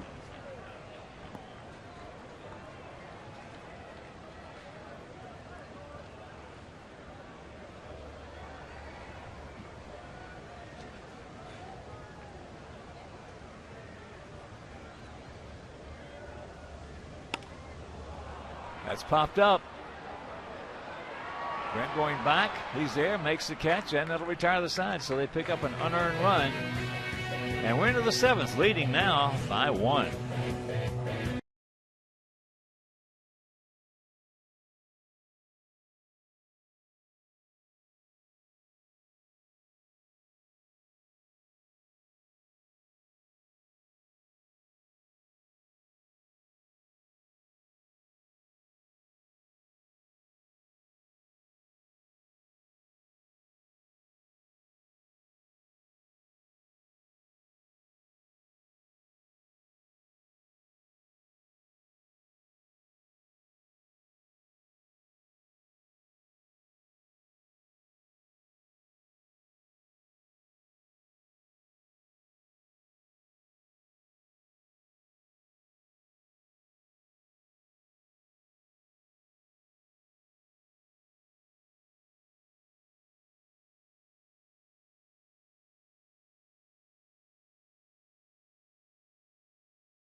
At the WGN Sports Game Zone for up-to-the-minute stats and information. Log on to www.wgntv.com and enter the Game Zone, brought to you by Connie's Pizza. Now, you can park at Connie's on Archer Avenue and take their free shuttle to each game. So call 312-CONNIES for more information. 7th inning here at Kauffman Stadium in Kansas City. 4 runs, 10 hits for us. 3 runs, 9 hits for them. And the middle of the order due up against Coleman. Pitched pretty well to get himself out of that 6th inning. Bruce Chen got taken out after 5 1/3. All 4 runs and 9 hits charged to him. So Konerko, Pierzynski, and Rios.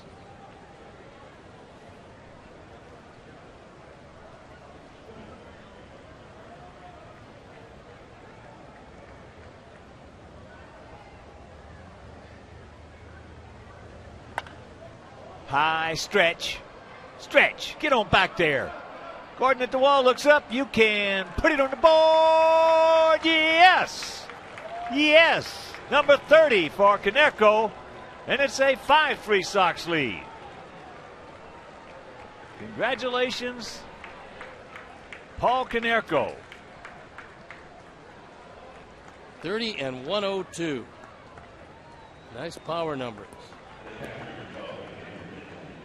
This is his 5th 30 home run and 100 RBI season. Our 4th drive of the game. Coleman, who's a sinker baller, gets one up and pays for it.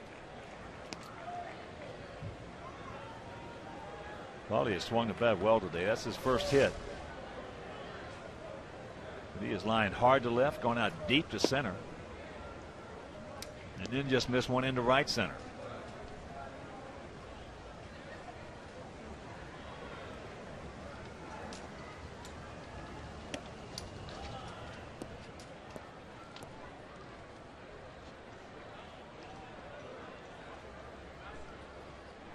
So 2-1 to count to AJ.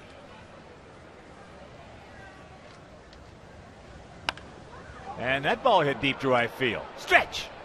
Get on back there. Francoeur looks up. You can put it on the board. Yes. Back to backs by Paulie and AJ.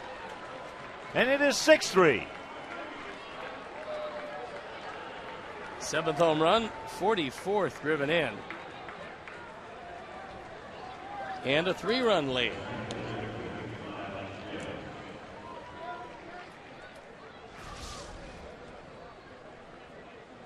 This is a slider that didn't do a whole lot, but it did go way out.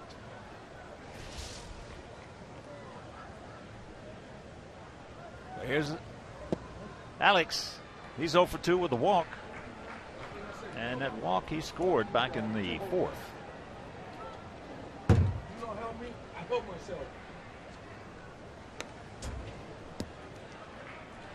And of course, with those 2 home runs by Konerko and Pierzynski, the Alex Nelius family will donate $100 to White Sox charities for every Sox homer hit throughout the course of the season. That is numbers 143 and 44. So $14,400 donated by Alex Nelius in loving memory of Ursula. Another Royal bullpen up and going once again. Jesse Chavez.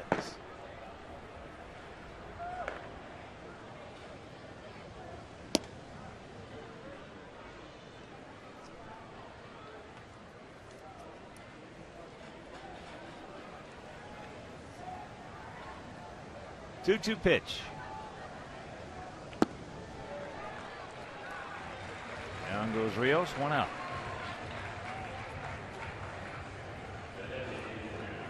For Coleman, that's the 8th and 9th home runs he's given up in 58 1/3 innings of work. That's a lot of home runs.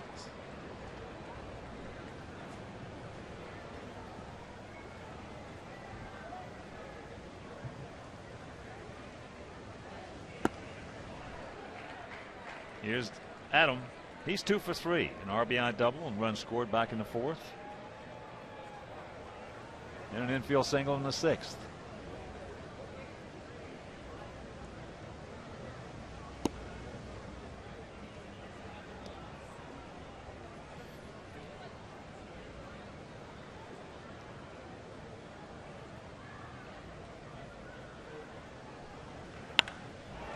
And that ball, stay fair.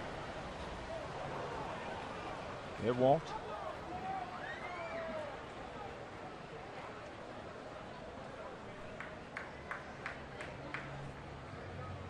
As I mentioned earlier, if you're just tuning in and did not see, Adams only had one strikeout in this series. And 11 at bats.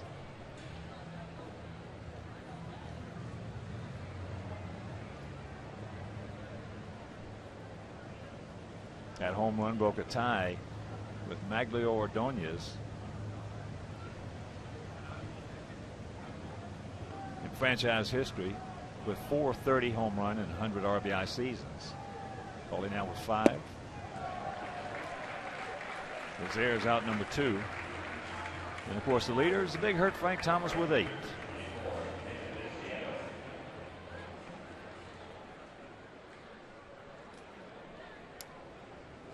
And that'll bring up Viciedo. Tanks 2 for 3.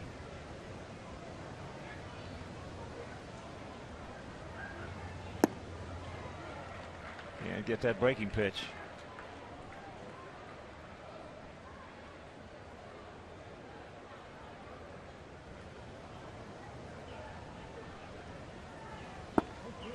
Another one. That one catches the corner and very quickly to count 0-2.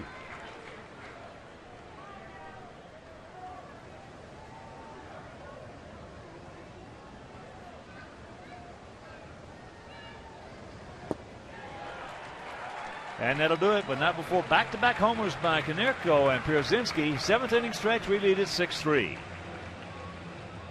As we spend time with family and friends in this weekend, let's pause to celebrate our freedom and those who work to preserve it.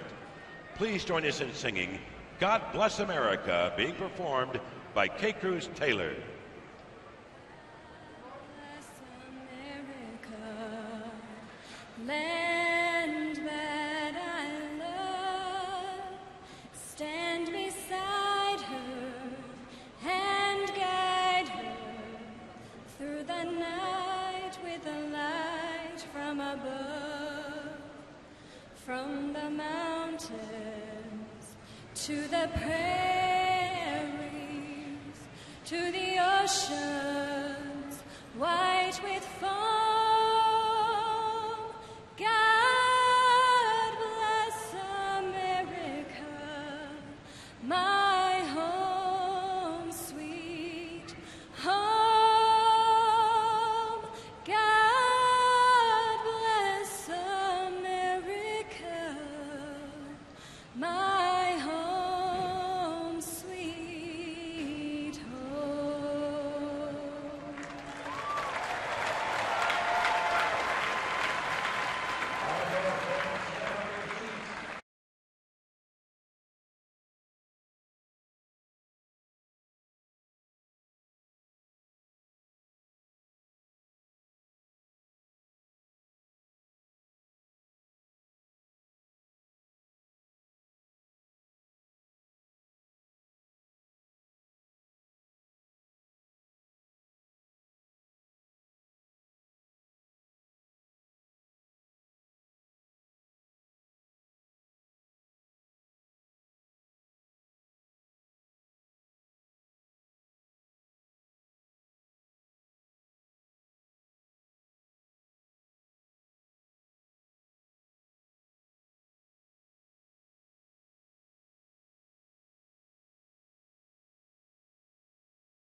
Scores and games around Major League Baseball.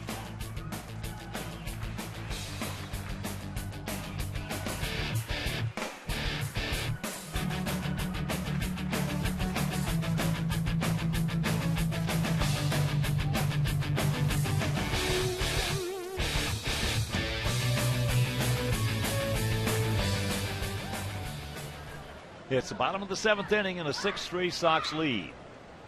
It'll be Cabrera, Butler, and Hosmer to face Johnny Danks.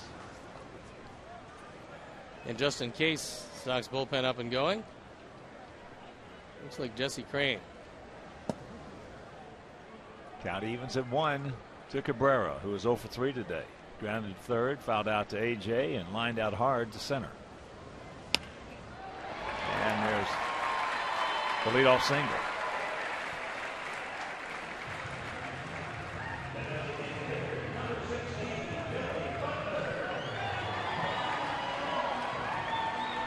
The 10th hit given up by Danks.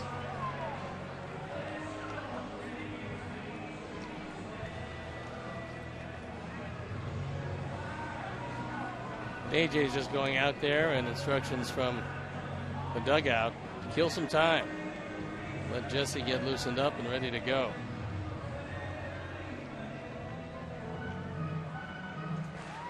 Angel Hernandez wants to break it up. And there's a look at Jesse.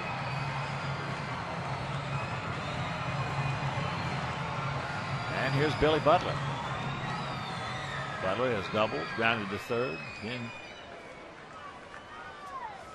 grounded out 3-6, which should have been a 3-6-1 double player. Here comes Ozzie.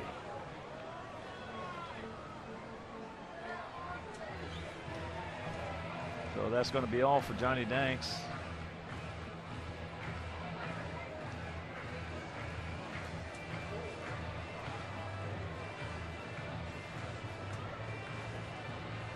That slow walk to the mound. Maybe Danks will talk him into staying out there. Nope.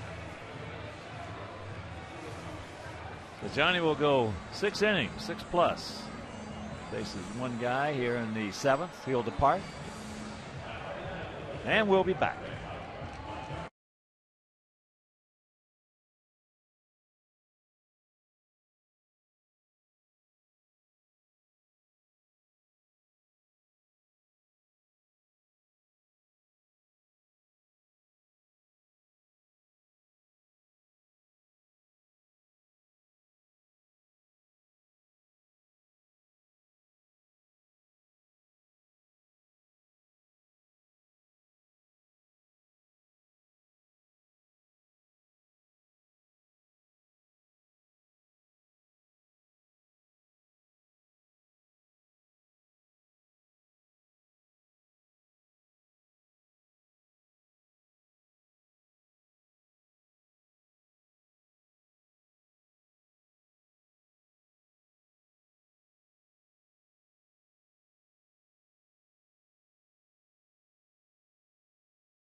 One on for the 62nd time.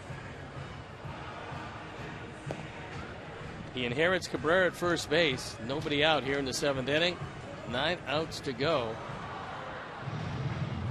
on Dog Day in Kansas City. Hello, Dog Day. Great day. There's an example. One of our canine friends.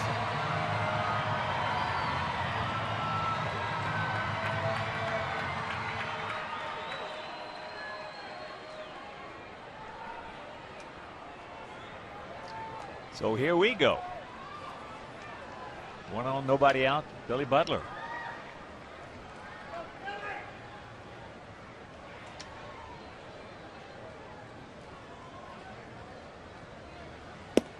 Takes it up high.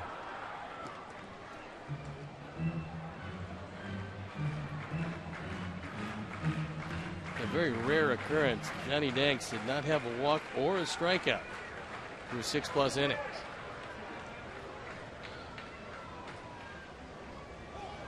There goes the runner.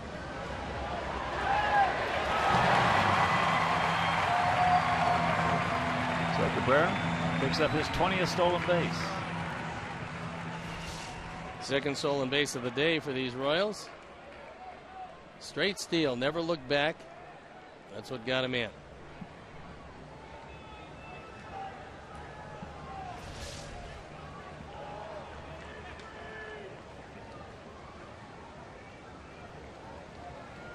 Now time is called. Broken belt. Yep. And while you have a moment, a reminder, you can provide your guests with the ultimate experience in the seating in the LG Skyline Club, United Scout Seats, Gold Coast Tickets Club, or Diamond Suites. These areas offer exclusive amenities and benefits and are the perfect place to entertain your guests. So for more information, call 312-674-1000 or visit whitesox.com/premium seating.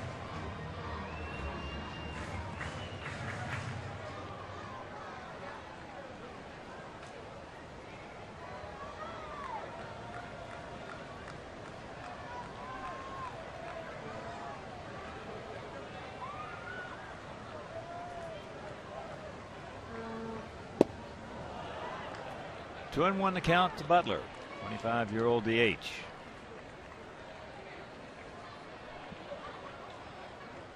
That RBI back in the 5th inning, the gift RBI, was his 90th. 19 homers, 90 RBIs, 39 doubles.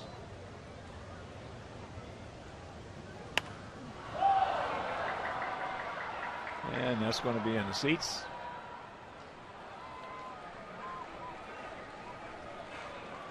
The count evens at 2. Bottom of the 8th in Baltimore, 11-2 Angels. Atlanta has taken a 5-4 lead over the Mets, with the Metropolitans hitting in the top of the 8th. But they have the bases loaded with 2 outs. And another souvenir. Top of the 7th at Target Field, Minnesota, leading the Indians 3-1. Of course, that's where we'll be going after the game today. Off day tomorrow, then a day night doubleheader on Tuesday.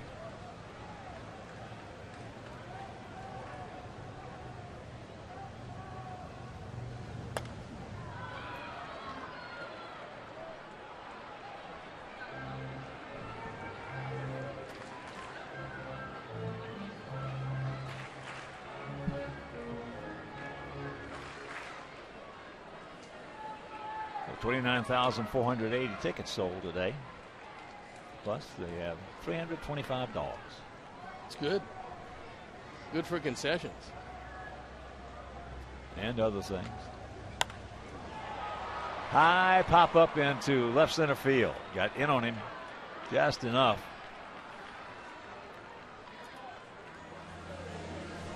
And that's out number 1.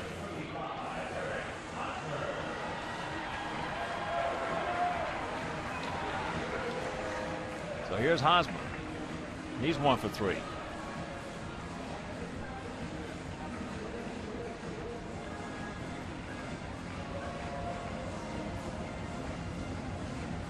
Tampa Bay now leading Boston 8-2. Bottom of the 7th at Fenway.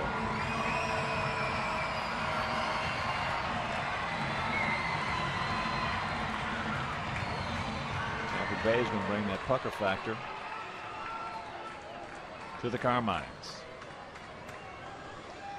Going to move it in 2 games.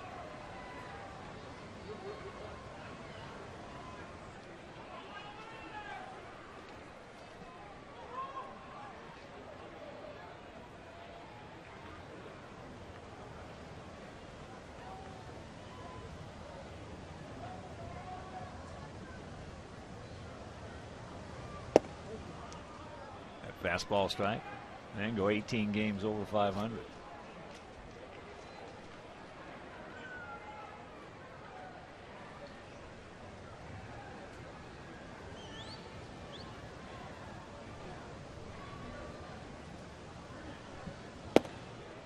Giants adding on out of Colorado, leading the Rockies 6-1, top of the 4th inning.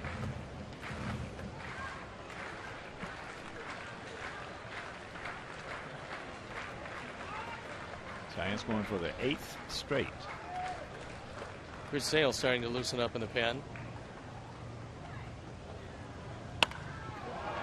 That's back to the middle. So Cabrera's going to score, and it's a 6-4 ball game.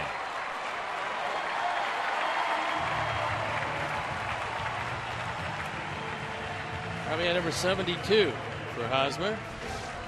It's his second hit of the day.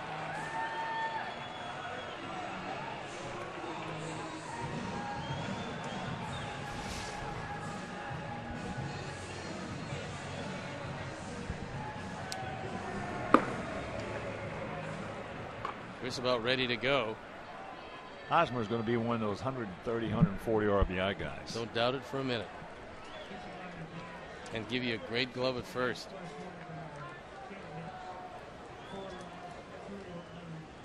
Quick move. Hosmer, 11 for 16 in stolen bases. So Johnny Danks went 6+, charged with 4 runs, 3 of them earned on 10 hits. No walks, no strikeouts.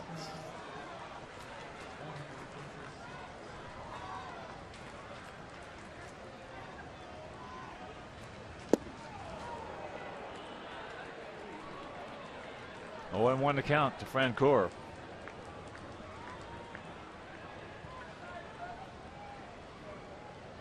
Yeah, this is going to be some kind of fun ball club to watch if they can get some pitching.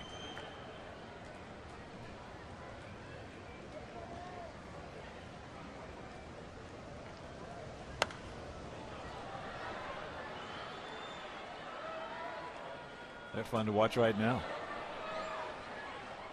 Well, they never quit. That's one thing. They play 27 outs. Can't put them away, and they have enough speed to run themselves into RBI situations with base hits. You see them play every day. They play hard, 27 outs.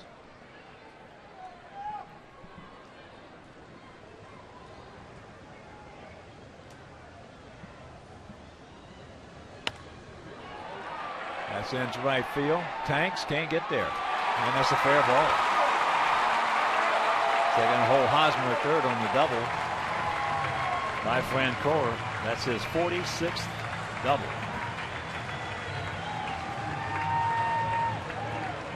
That one looked like it dropped almost right on the line. Todd Tishner on the call. Only thing stopping Hosmer from scoring is he didn't know if Viciedo was going to get to it or not.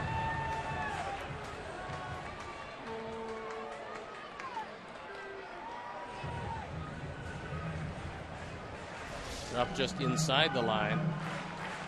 Now AJ goes out to have a talk with Jesse Crane. What they want to do with Giavotella.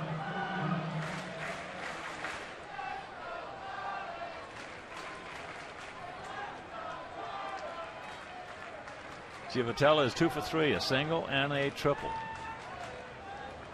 A triple knocking in a run.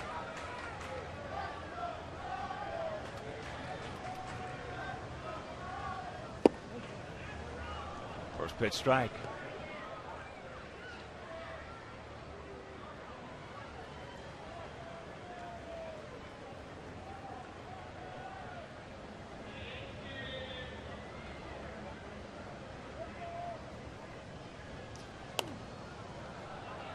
Oh, 1-2 the count. Ran that fastball up and in on him. Giavotella, his average is not up there, but he's knocked in some runs. He's knocked in 19 since being called up for a second baseman. Push that out over the year. It's close to 80.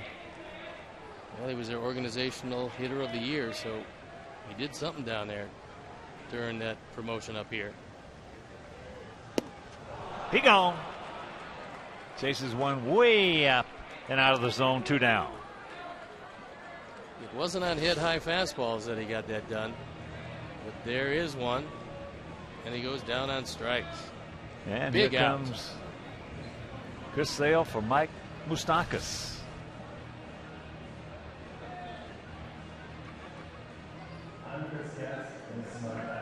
Moustakas 1 for 3 today. As Jesse Crane departs, we'll be back.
Fourth time.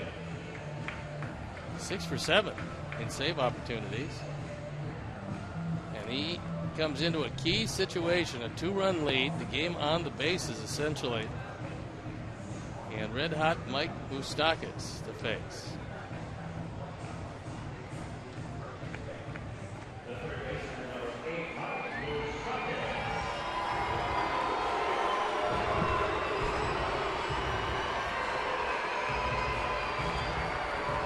Moustakas, as I mentioned, 1 for 3. Leadoff double back in the 5th. That's when they scored 2 of their runs. 6-12 and 1 for us, 4-12 and 0 for them.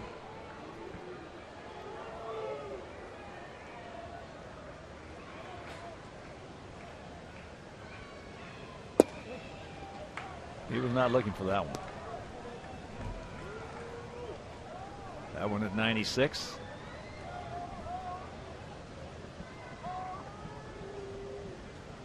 In the ideal perfect world, you'd like to throw in 2 fastballs and then the hook to get him. And that's what they did. As Beckham makes the call, has the ball, so Sale gets the job done. And we'll go to the 8th, still leading in this ball game by 2.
will lead it off. He is 2 for 2 today. A 2-run double back in the second inning. He gave us that 2-0 lead. Also a walk and a single, a hard single.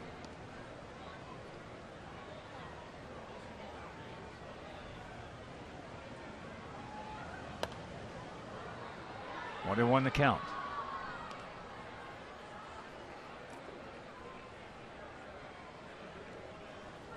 You're just tuning in. Sox with 2 in the second, 2 in the fourth, 2 in the seventh. Those 2 in the seventh, back-to-back homers by Konerko and Pierzynski.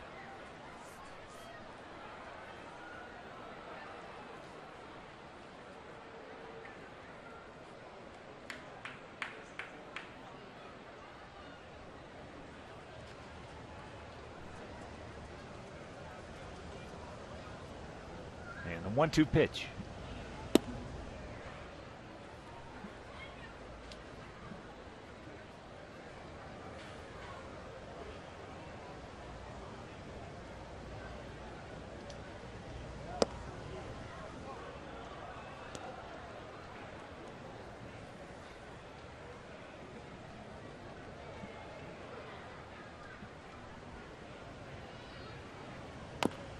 Tops it foul. Chavez, 28-year-old right-hander out of San Pedro, California, 6'1", 168 pounds.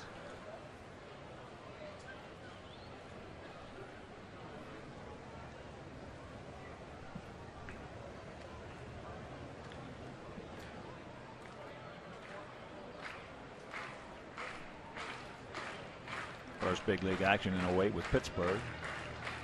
And last year with Atlanta and Kansas City.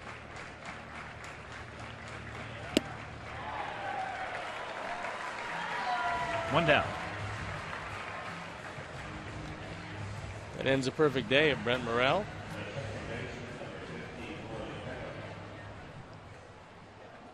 So here's Gordon. He's 0 for 2 with a sacrifice fly.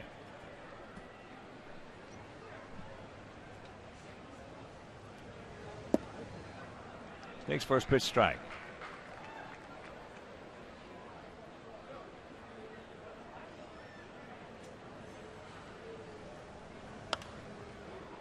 And very quickly the count 0-2. So he's just coming right at him. Coleman went an inning and 2/3, gave up 2 runs on 3 hits, didn't walk anybody, and fanned 4. Bruce Chen still the pitcher of record. Chavez in 09 with Pittsburgh had 73 outings, which led all major league rookies.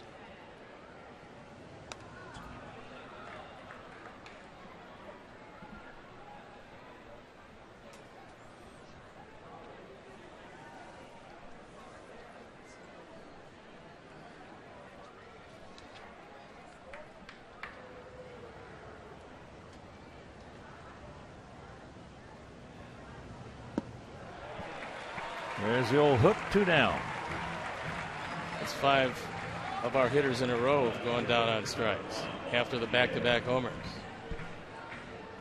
And a reminder to the first 25,000 fans in attendance that each home game will receive a New England Coffee game card redeemable for $1.50 off a bag of New England coffee from participating retailers. So for tickets, call 866-SOX-GAME or visit whitesox.com.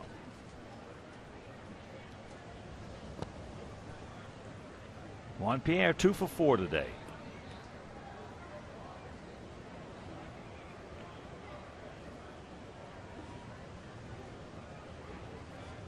Stockers at the cut of the grass at third. Outfield, they're bunched and they're short.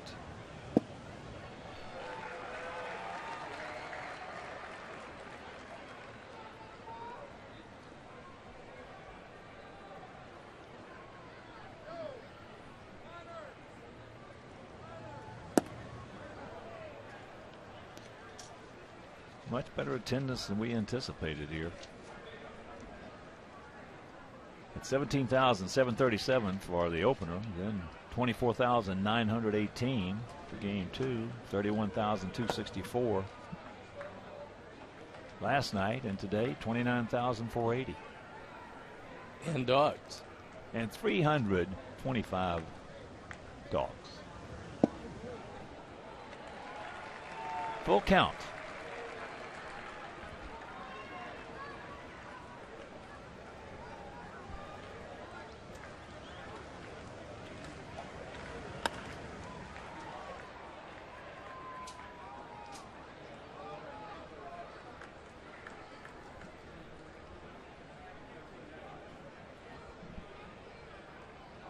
Cleveland has come back to take a 6-3 lead over Minnesota. And there's ball 4.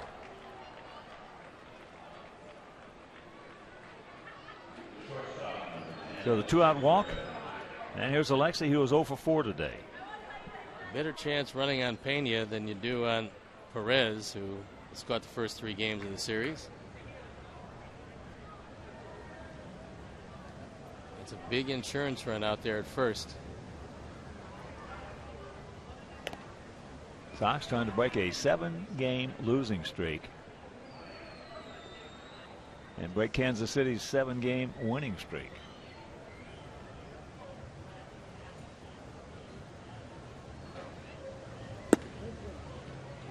There's the strike. Mets have come back to take a 6-5 lead over Atlanta. Braves hitting in the bottom of the 8th. They have 2 out. Ducks on the pond.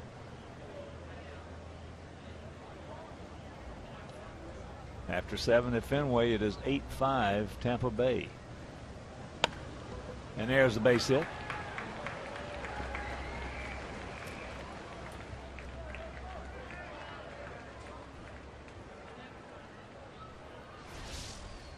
Well, that's one of the things that playing shallow will take away from you. Normally Juan Pierre able to easily go from first to third on a single, but not as close as Frank Gore sets up.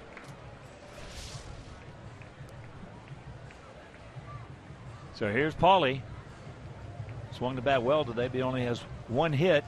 And here it was leading off last inning. Coleman got one up. I'm not sure exactly what Gordon was doing climbing the wall, because that ball was against the back wall. Trying to make the highlight reel. Yes, but you got to be rubber man for your arm to stretch that long.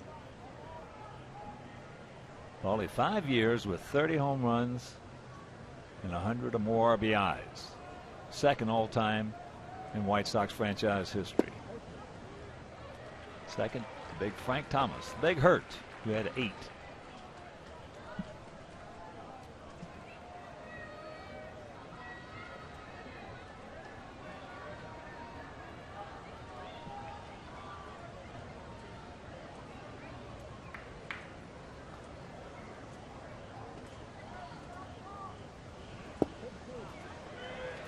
And the count 0-2. All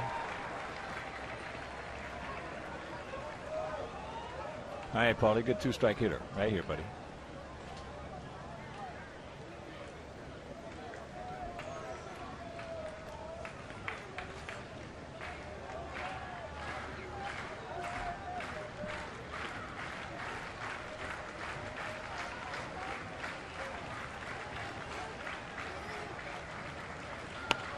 And there's the base hit. Here comes Juan.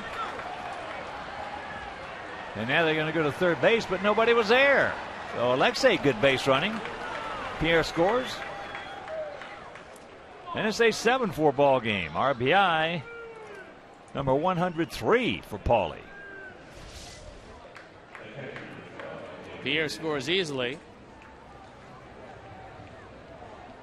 Moustakas acting as the cutoff man, leaving third base unoccupied. But Navarro hasn't had much of a chance to play shortstop in the big leagues anyway. Did not cover. And here's AJ.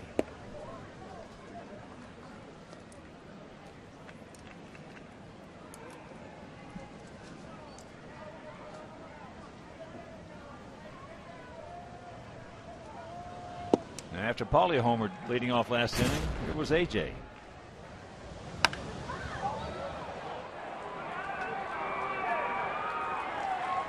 Way out of here, back to back.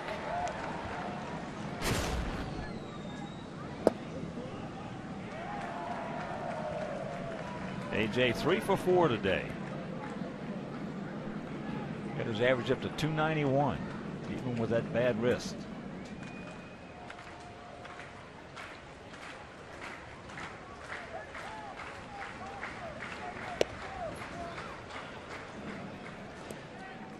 Two outs, 2 on, 2 balls, 2 strikes.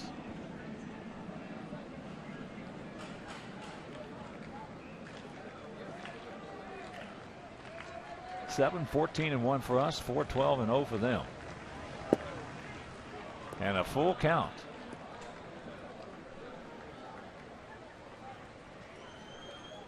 So this will be the 30th pitch of the inning for Chavez.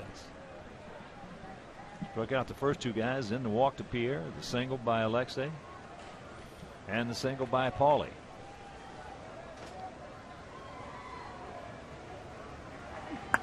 That ball's killed. Stay fair. It will. You can put it on the board. Yes! 3-run bomb by AJ, and it is a 10-4 ball game. Yes!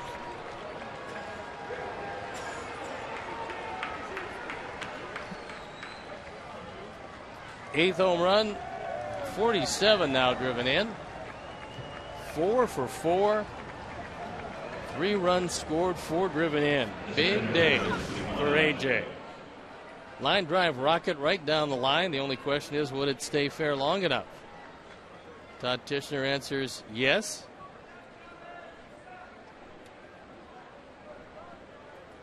All coming with 2 out, nobody on. A 6-run lead.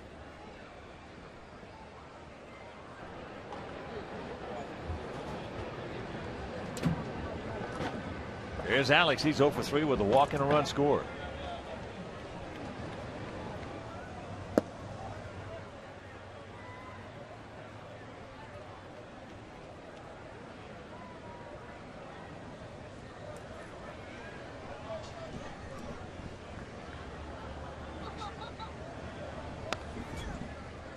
And the count 2-1.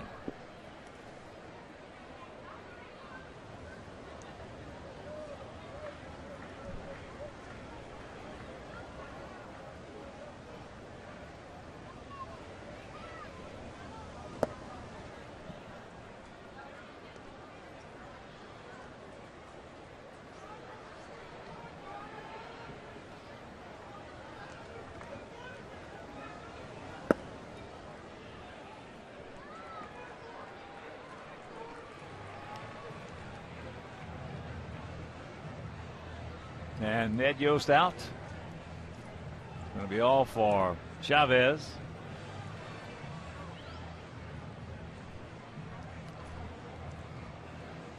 So he strikes out the first 2 guys here he faces, and then the roof caves in with that 1 out, the 2 out walk to Pierre, the single by Alexei, the single by Konerko, the 3-run homer by AJ.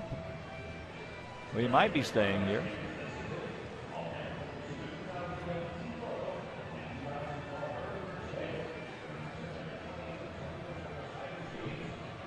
And let's take another look at that home run by AJ, as he's going to leave him in.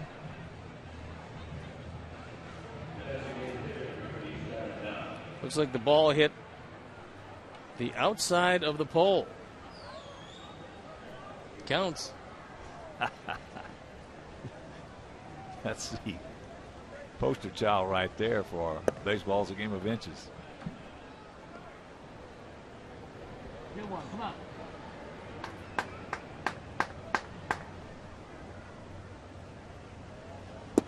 There's the strike to Adam, and the count 1-1.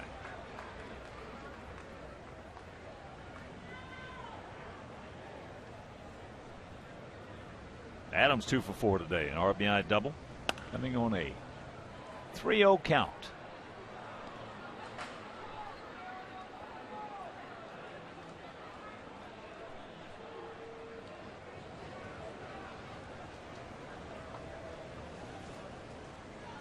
Left-hander Tim Collins down in that Kansas City pen. As there is the strikeout, but not before a 4 spot goes up on that board. A nice crooked number. We'll go to the bottom of the 8th, leading by 6.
10-4. Burrell's 2-run double in the second, giving him 14 runs batted in over the last 19 games. All he hit is 30th. And it's his 5th career 30 home run, 100 RBI season. Visit your local Honda dealer today to test drive the 2011 Honda Cross Tour, available with 4-wheel drive.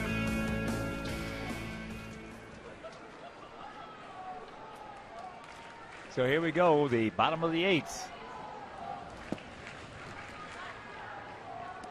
Ryan Pena.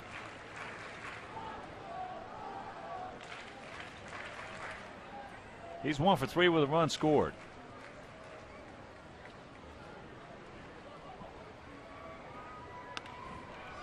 And that's going foul. Sox 2 in the second, 2 in the fourth, 2 in the seventh, 4 in the 8th. 10-15 and 1 for us, 4-12 and 0 for them.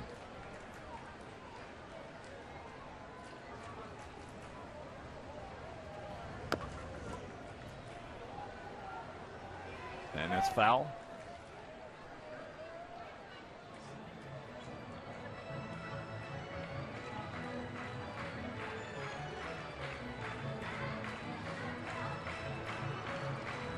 So the count remains 0-2.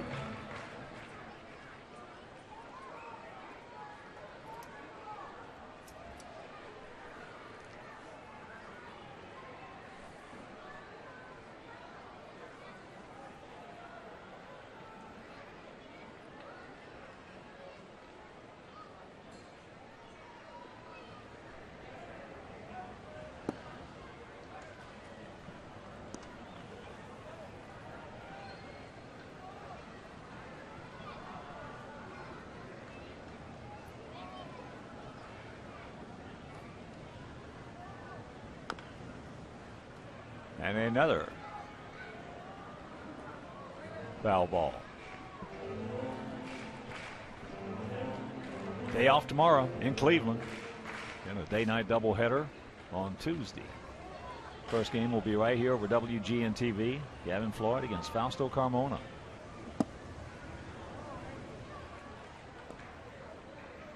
Looked like a pretty good pitch and didn't get it.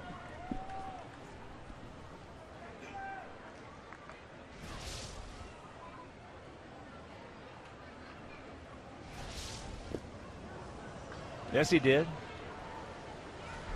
He gone. One down.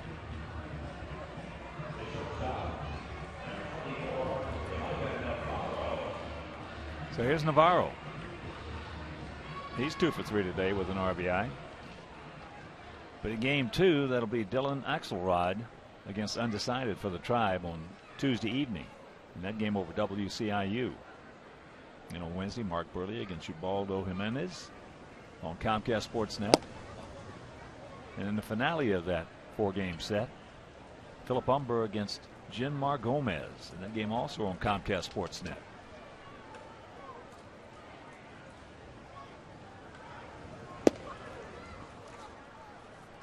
Two and 0 the count. Texas leading Seattle 2-0. That game in the top of the third out at Safeco.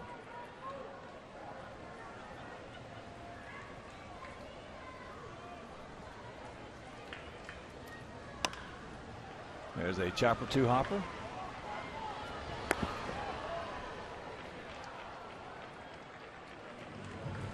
Two down. And here's Alex Gordon. He's 1 for 4 today.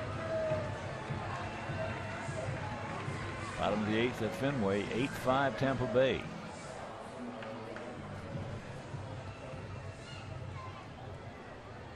Bottom of the 9th in Atlanta. 7-5 Mets.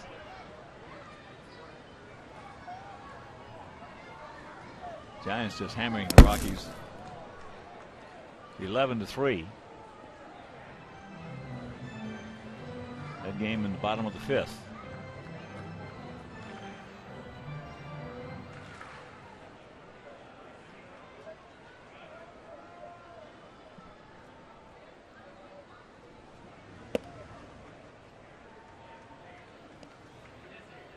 Two and 0 the count to Gordon.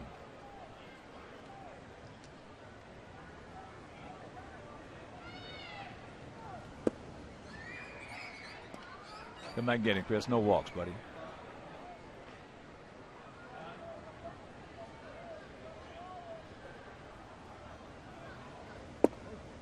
There's one. Houston leading the Cubs 3-2, bottom of the 8th at Wrigley.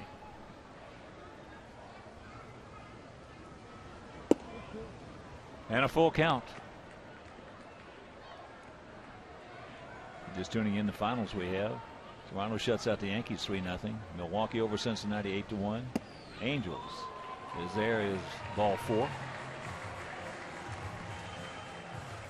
Angels thumped the Orioles 11-2. And the Nasty Nats, Washington, beat the Marlins 4-3 in D.C.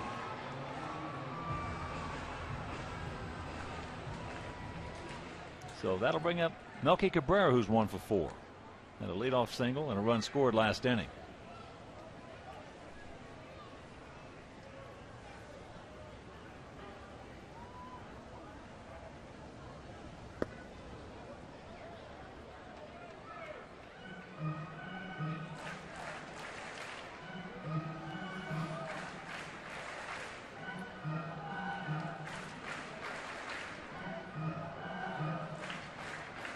AJ, a little chit chat. And that Cleveland 6-3 lead, 8th inning in Minnesota. Shelley Duncan homer, number 10.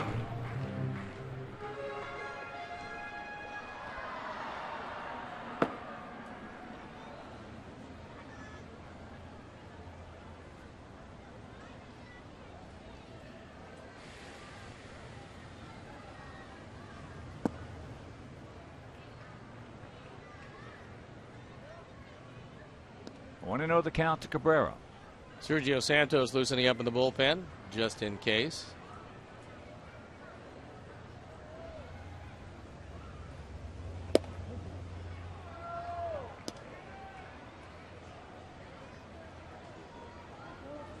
Two out, 1 on, 2-1 to count. Butler on deck.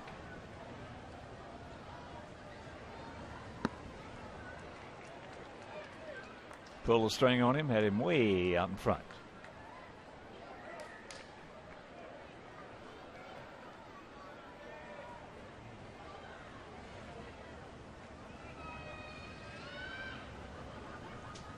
Outfield, straight up, spread out.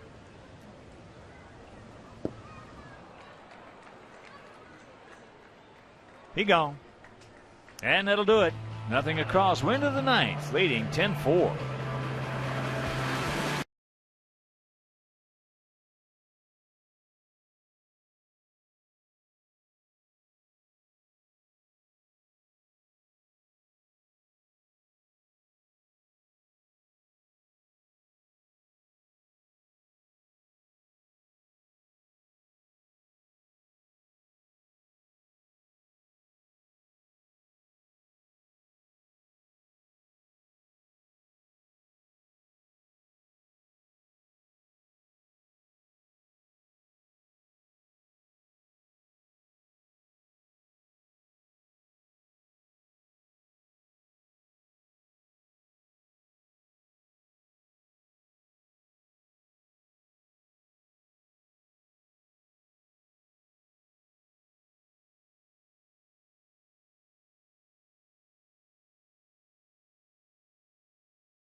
On Tuesday, it's a twin bill. 12 noon on WGN and 6 p.m. on WCIU against the Tribe in Cleveland, and Wednesday night against Cleveland at 6 p.m. on CSN. The Lincoln upcoming schedule.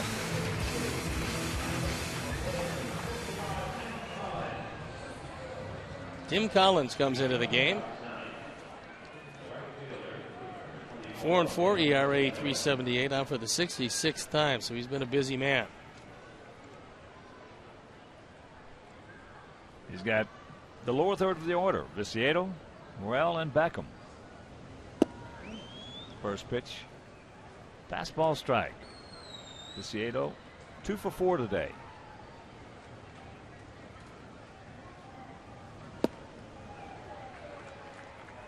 And pulled a string on him.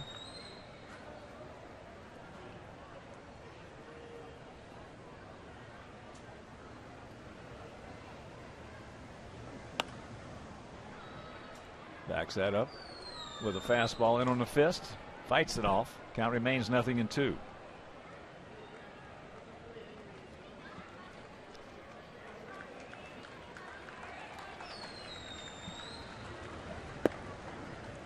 Curveball low.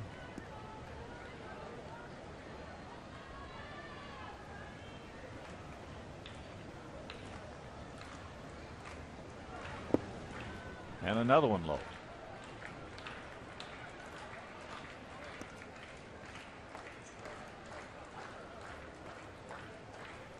Five 763 pounds. And a Worcester, Mass. There's a chopper 2 hopper. And that's out number 1. And a reminder, you can follow the White Sox with the MLB.com @BAT11 for your iPhone, iPad, Android, or BlackBerry. Get live audio, pitch-by-pitch tracking, video highlights, and more. So text @BAT to 31826 or visit WhiteSox.com.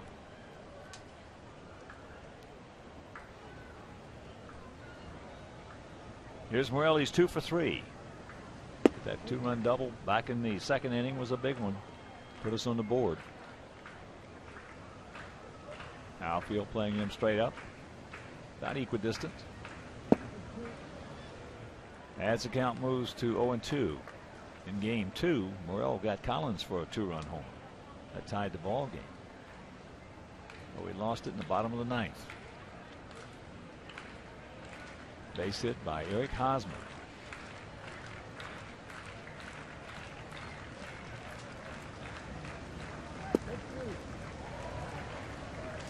That didn't take long.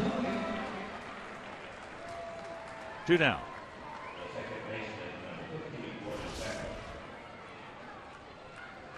Collins has a good curveball.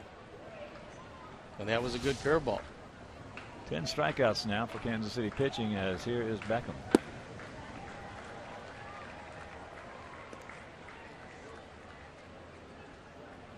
Gordon looks completely out of sorts at the plate the last couple at bats. And that good at bat back in the 4th with that sacrifice fly, picking up our 4th run.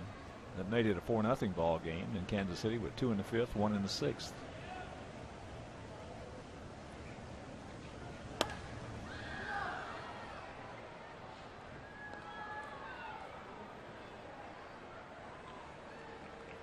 One and 2 the count.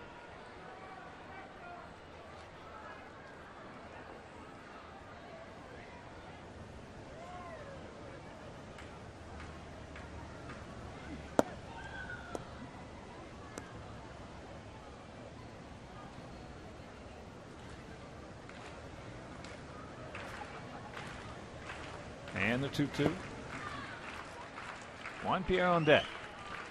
For their guys in the 9th, it'll be Butler, Hosmer, and Francoeur.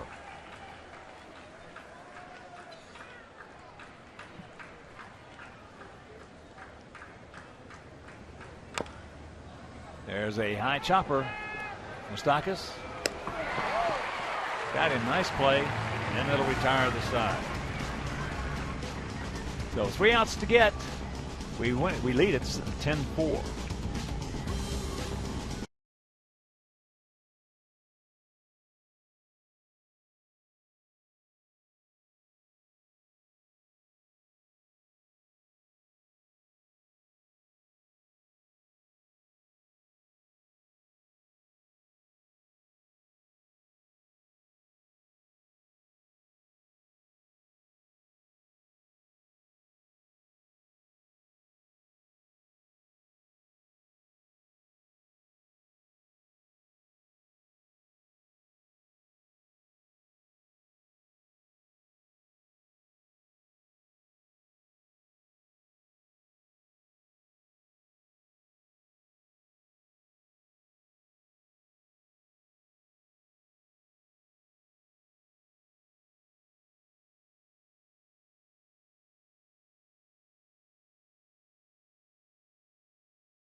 spectacular instant game from the Illinois Lottery for your chance at over 7.6 million prizes. Now hurry, because those tickets are limited.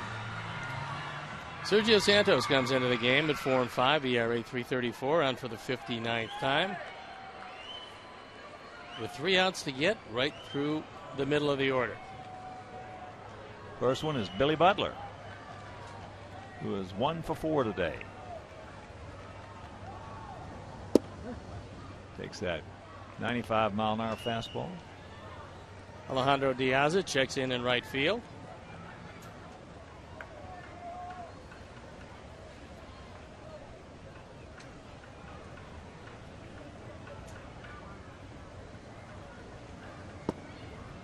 And the count 0-2.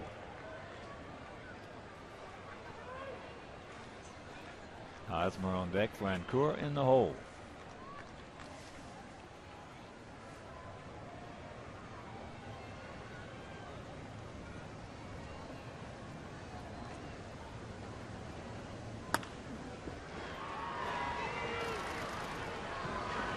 One out.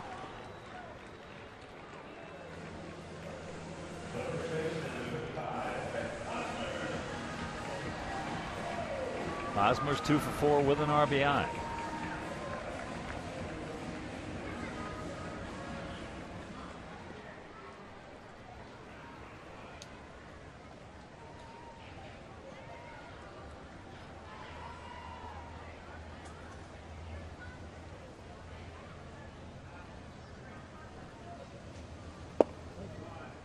First pitch strike. Off day tomorrow. And Tuesday, a doubleheader, day-nighter.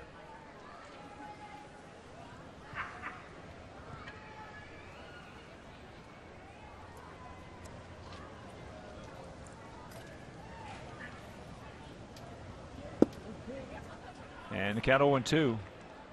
First one at 12:05 Central. Gavin Floyd against Fausto Carmona in that game right here on WGN. And at night, 6:05 Central.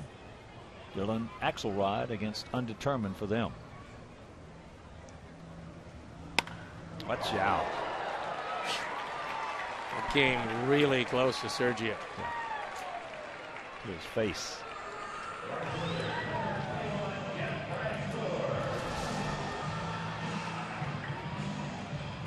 Boy, that didn't miss him by much.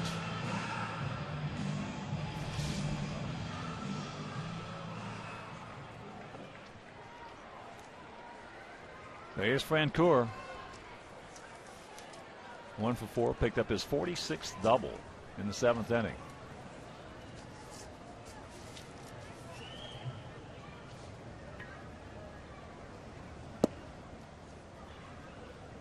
Takes ball 1.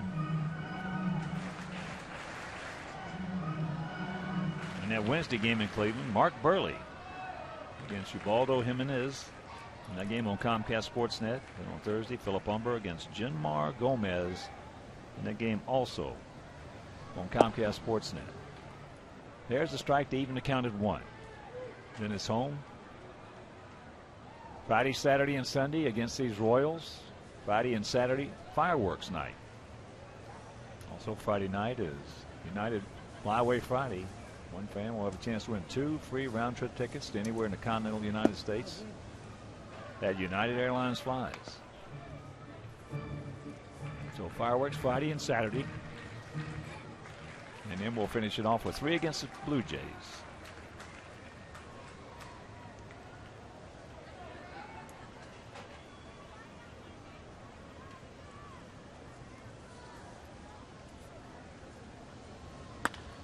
There's another one back through the middle, hits the bag.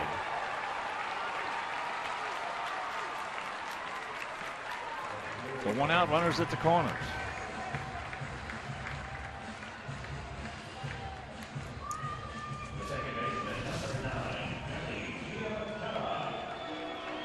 They're taking aim. That ball couldn't have been more up the middle.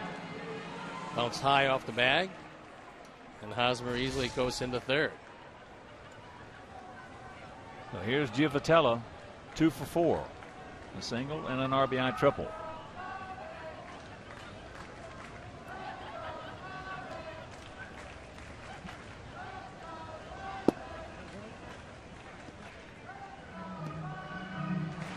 Pretty good pitch, didn't get it.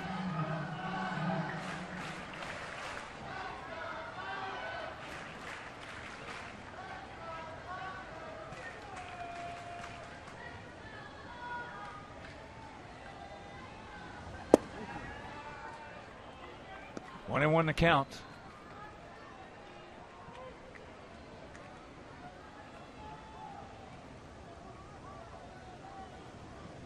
To the 5'8" second baseman.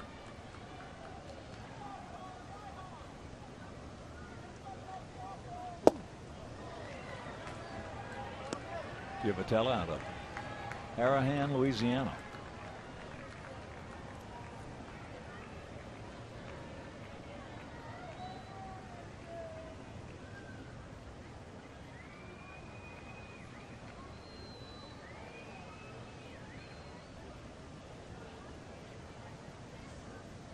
The 1-2 pitch.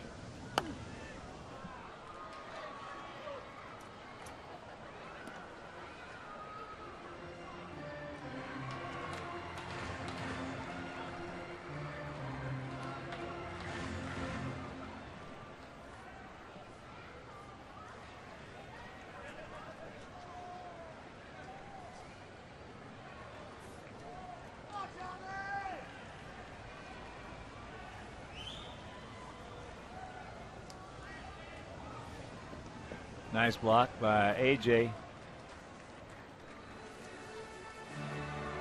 Last couple, more than that, the last 3 times out. So just giving up some hits. I wonder where that changeup went. He had a good one going for him. Well, he's lost really the good feel on the slider. That's number one. And it could very well be that in this, his first year of closing ever, anywhere, he's just wearing down. He still has good velocity. As there's a little base hit. Just fisted out there on that slider. And now they get him at 0. So a run crosses the plate and it's 10-5. He had a real good changeup going and he has not been throwing it at all. 20 runs batted in for Givatella, who has 3 hits today.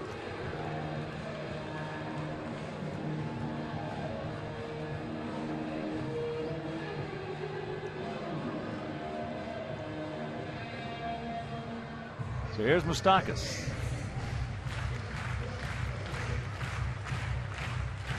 One for 4, that double. Leading off the 5th, and here comes Coop.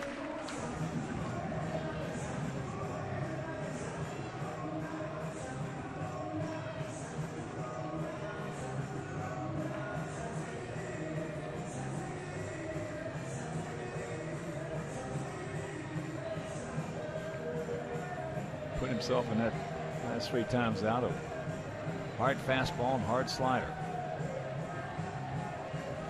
And it's going to send Matt Thornton throwing in the bullpen. And that is the final from Atlanta. 7-5. Mets beat the Braves. Later on, the Cardinals are going to be taking on the Phillies at Citizens Bank Ballpark.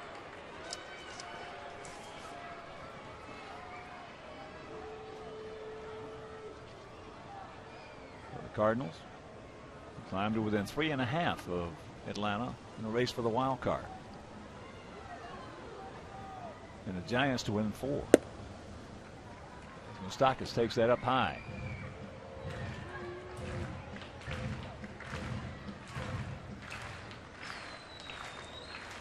Giants leading Rockies 12-5. Top of the 6th inning in Denver.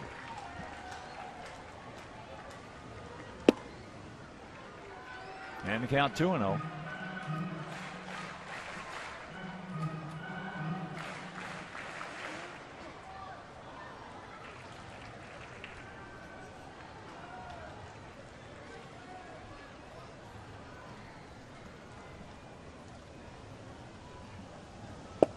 And there's the strike.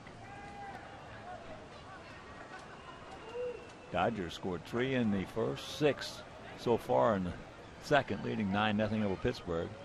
Matt Kemp has hit his 34th homer. What a year he's had overall.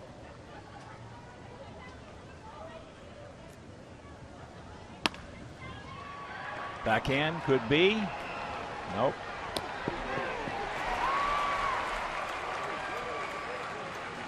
Had just a little trouble right there, but still a nice little backhand play by Beckham.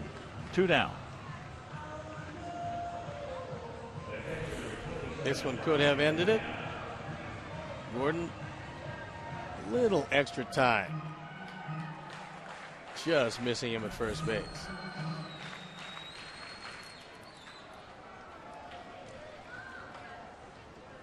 So here's Pena, the catcher, switch hitter.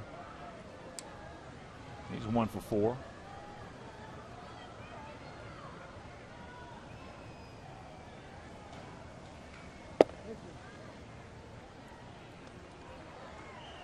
Moustakas. Moses on into second. Indifference.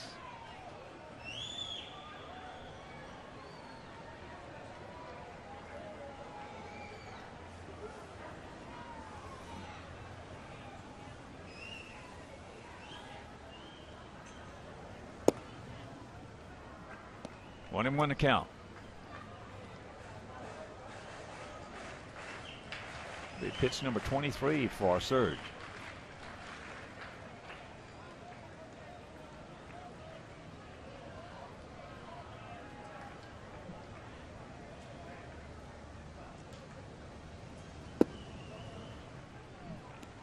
There it was.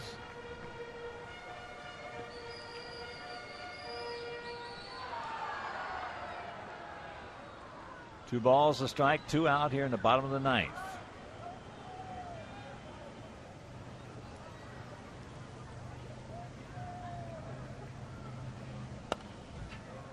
And the count evens at 2.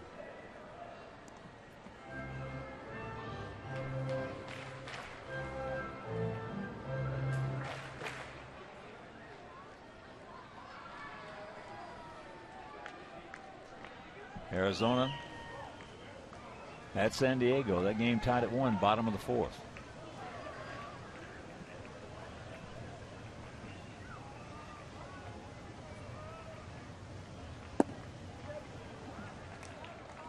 Full count. The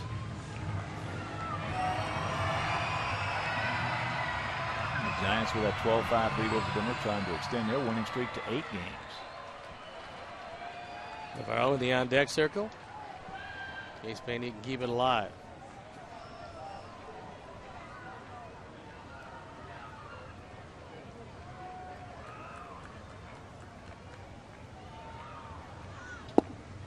He gone.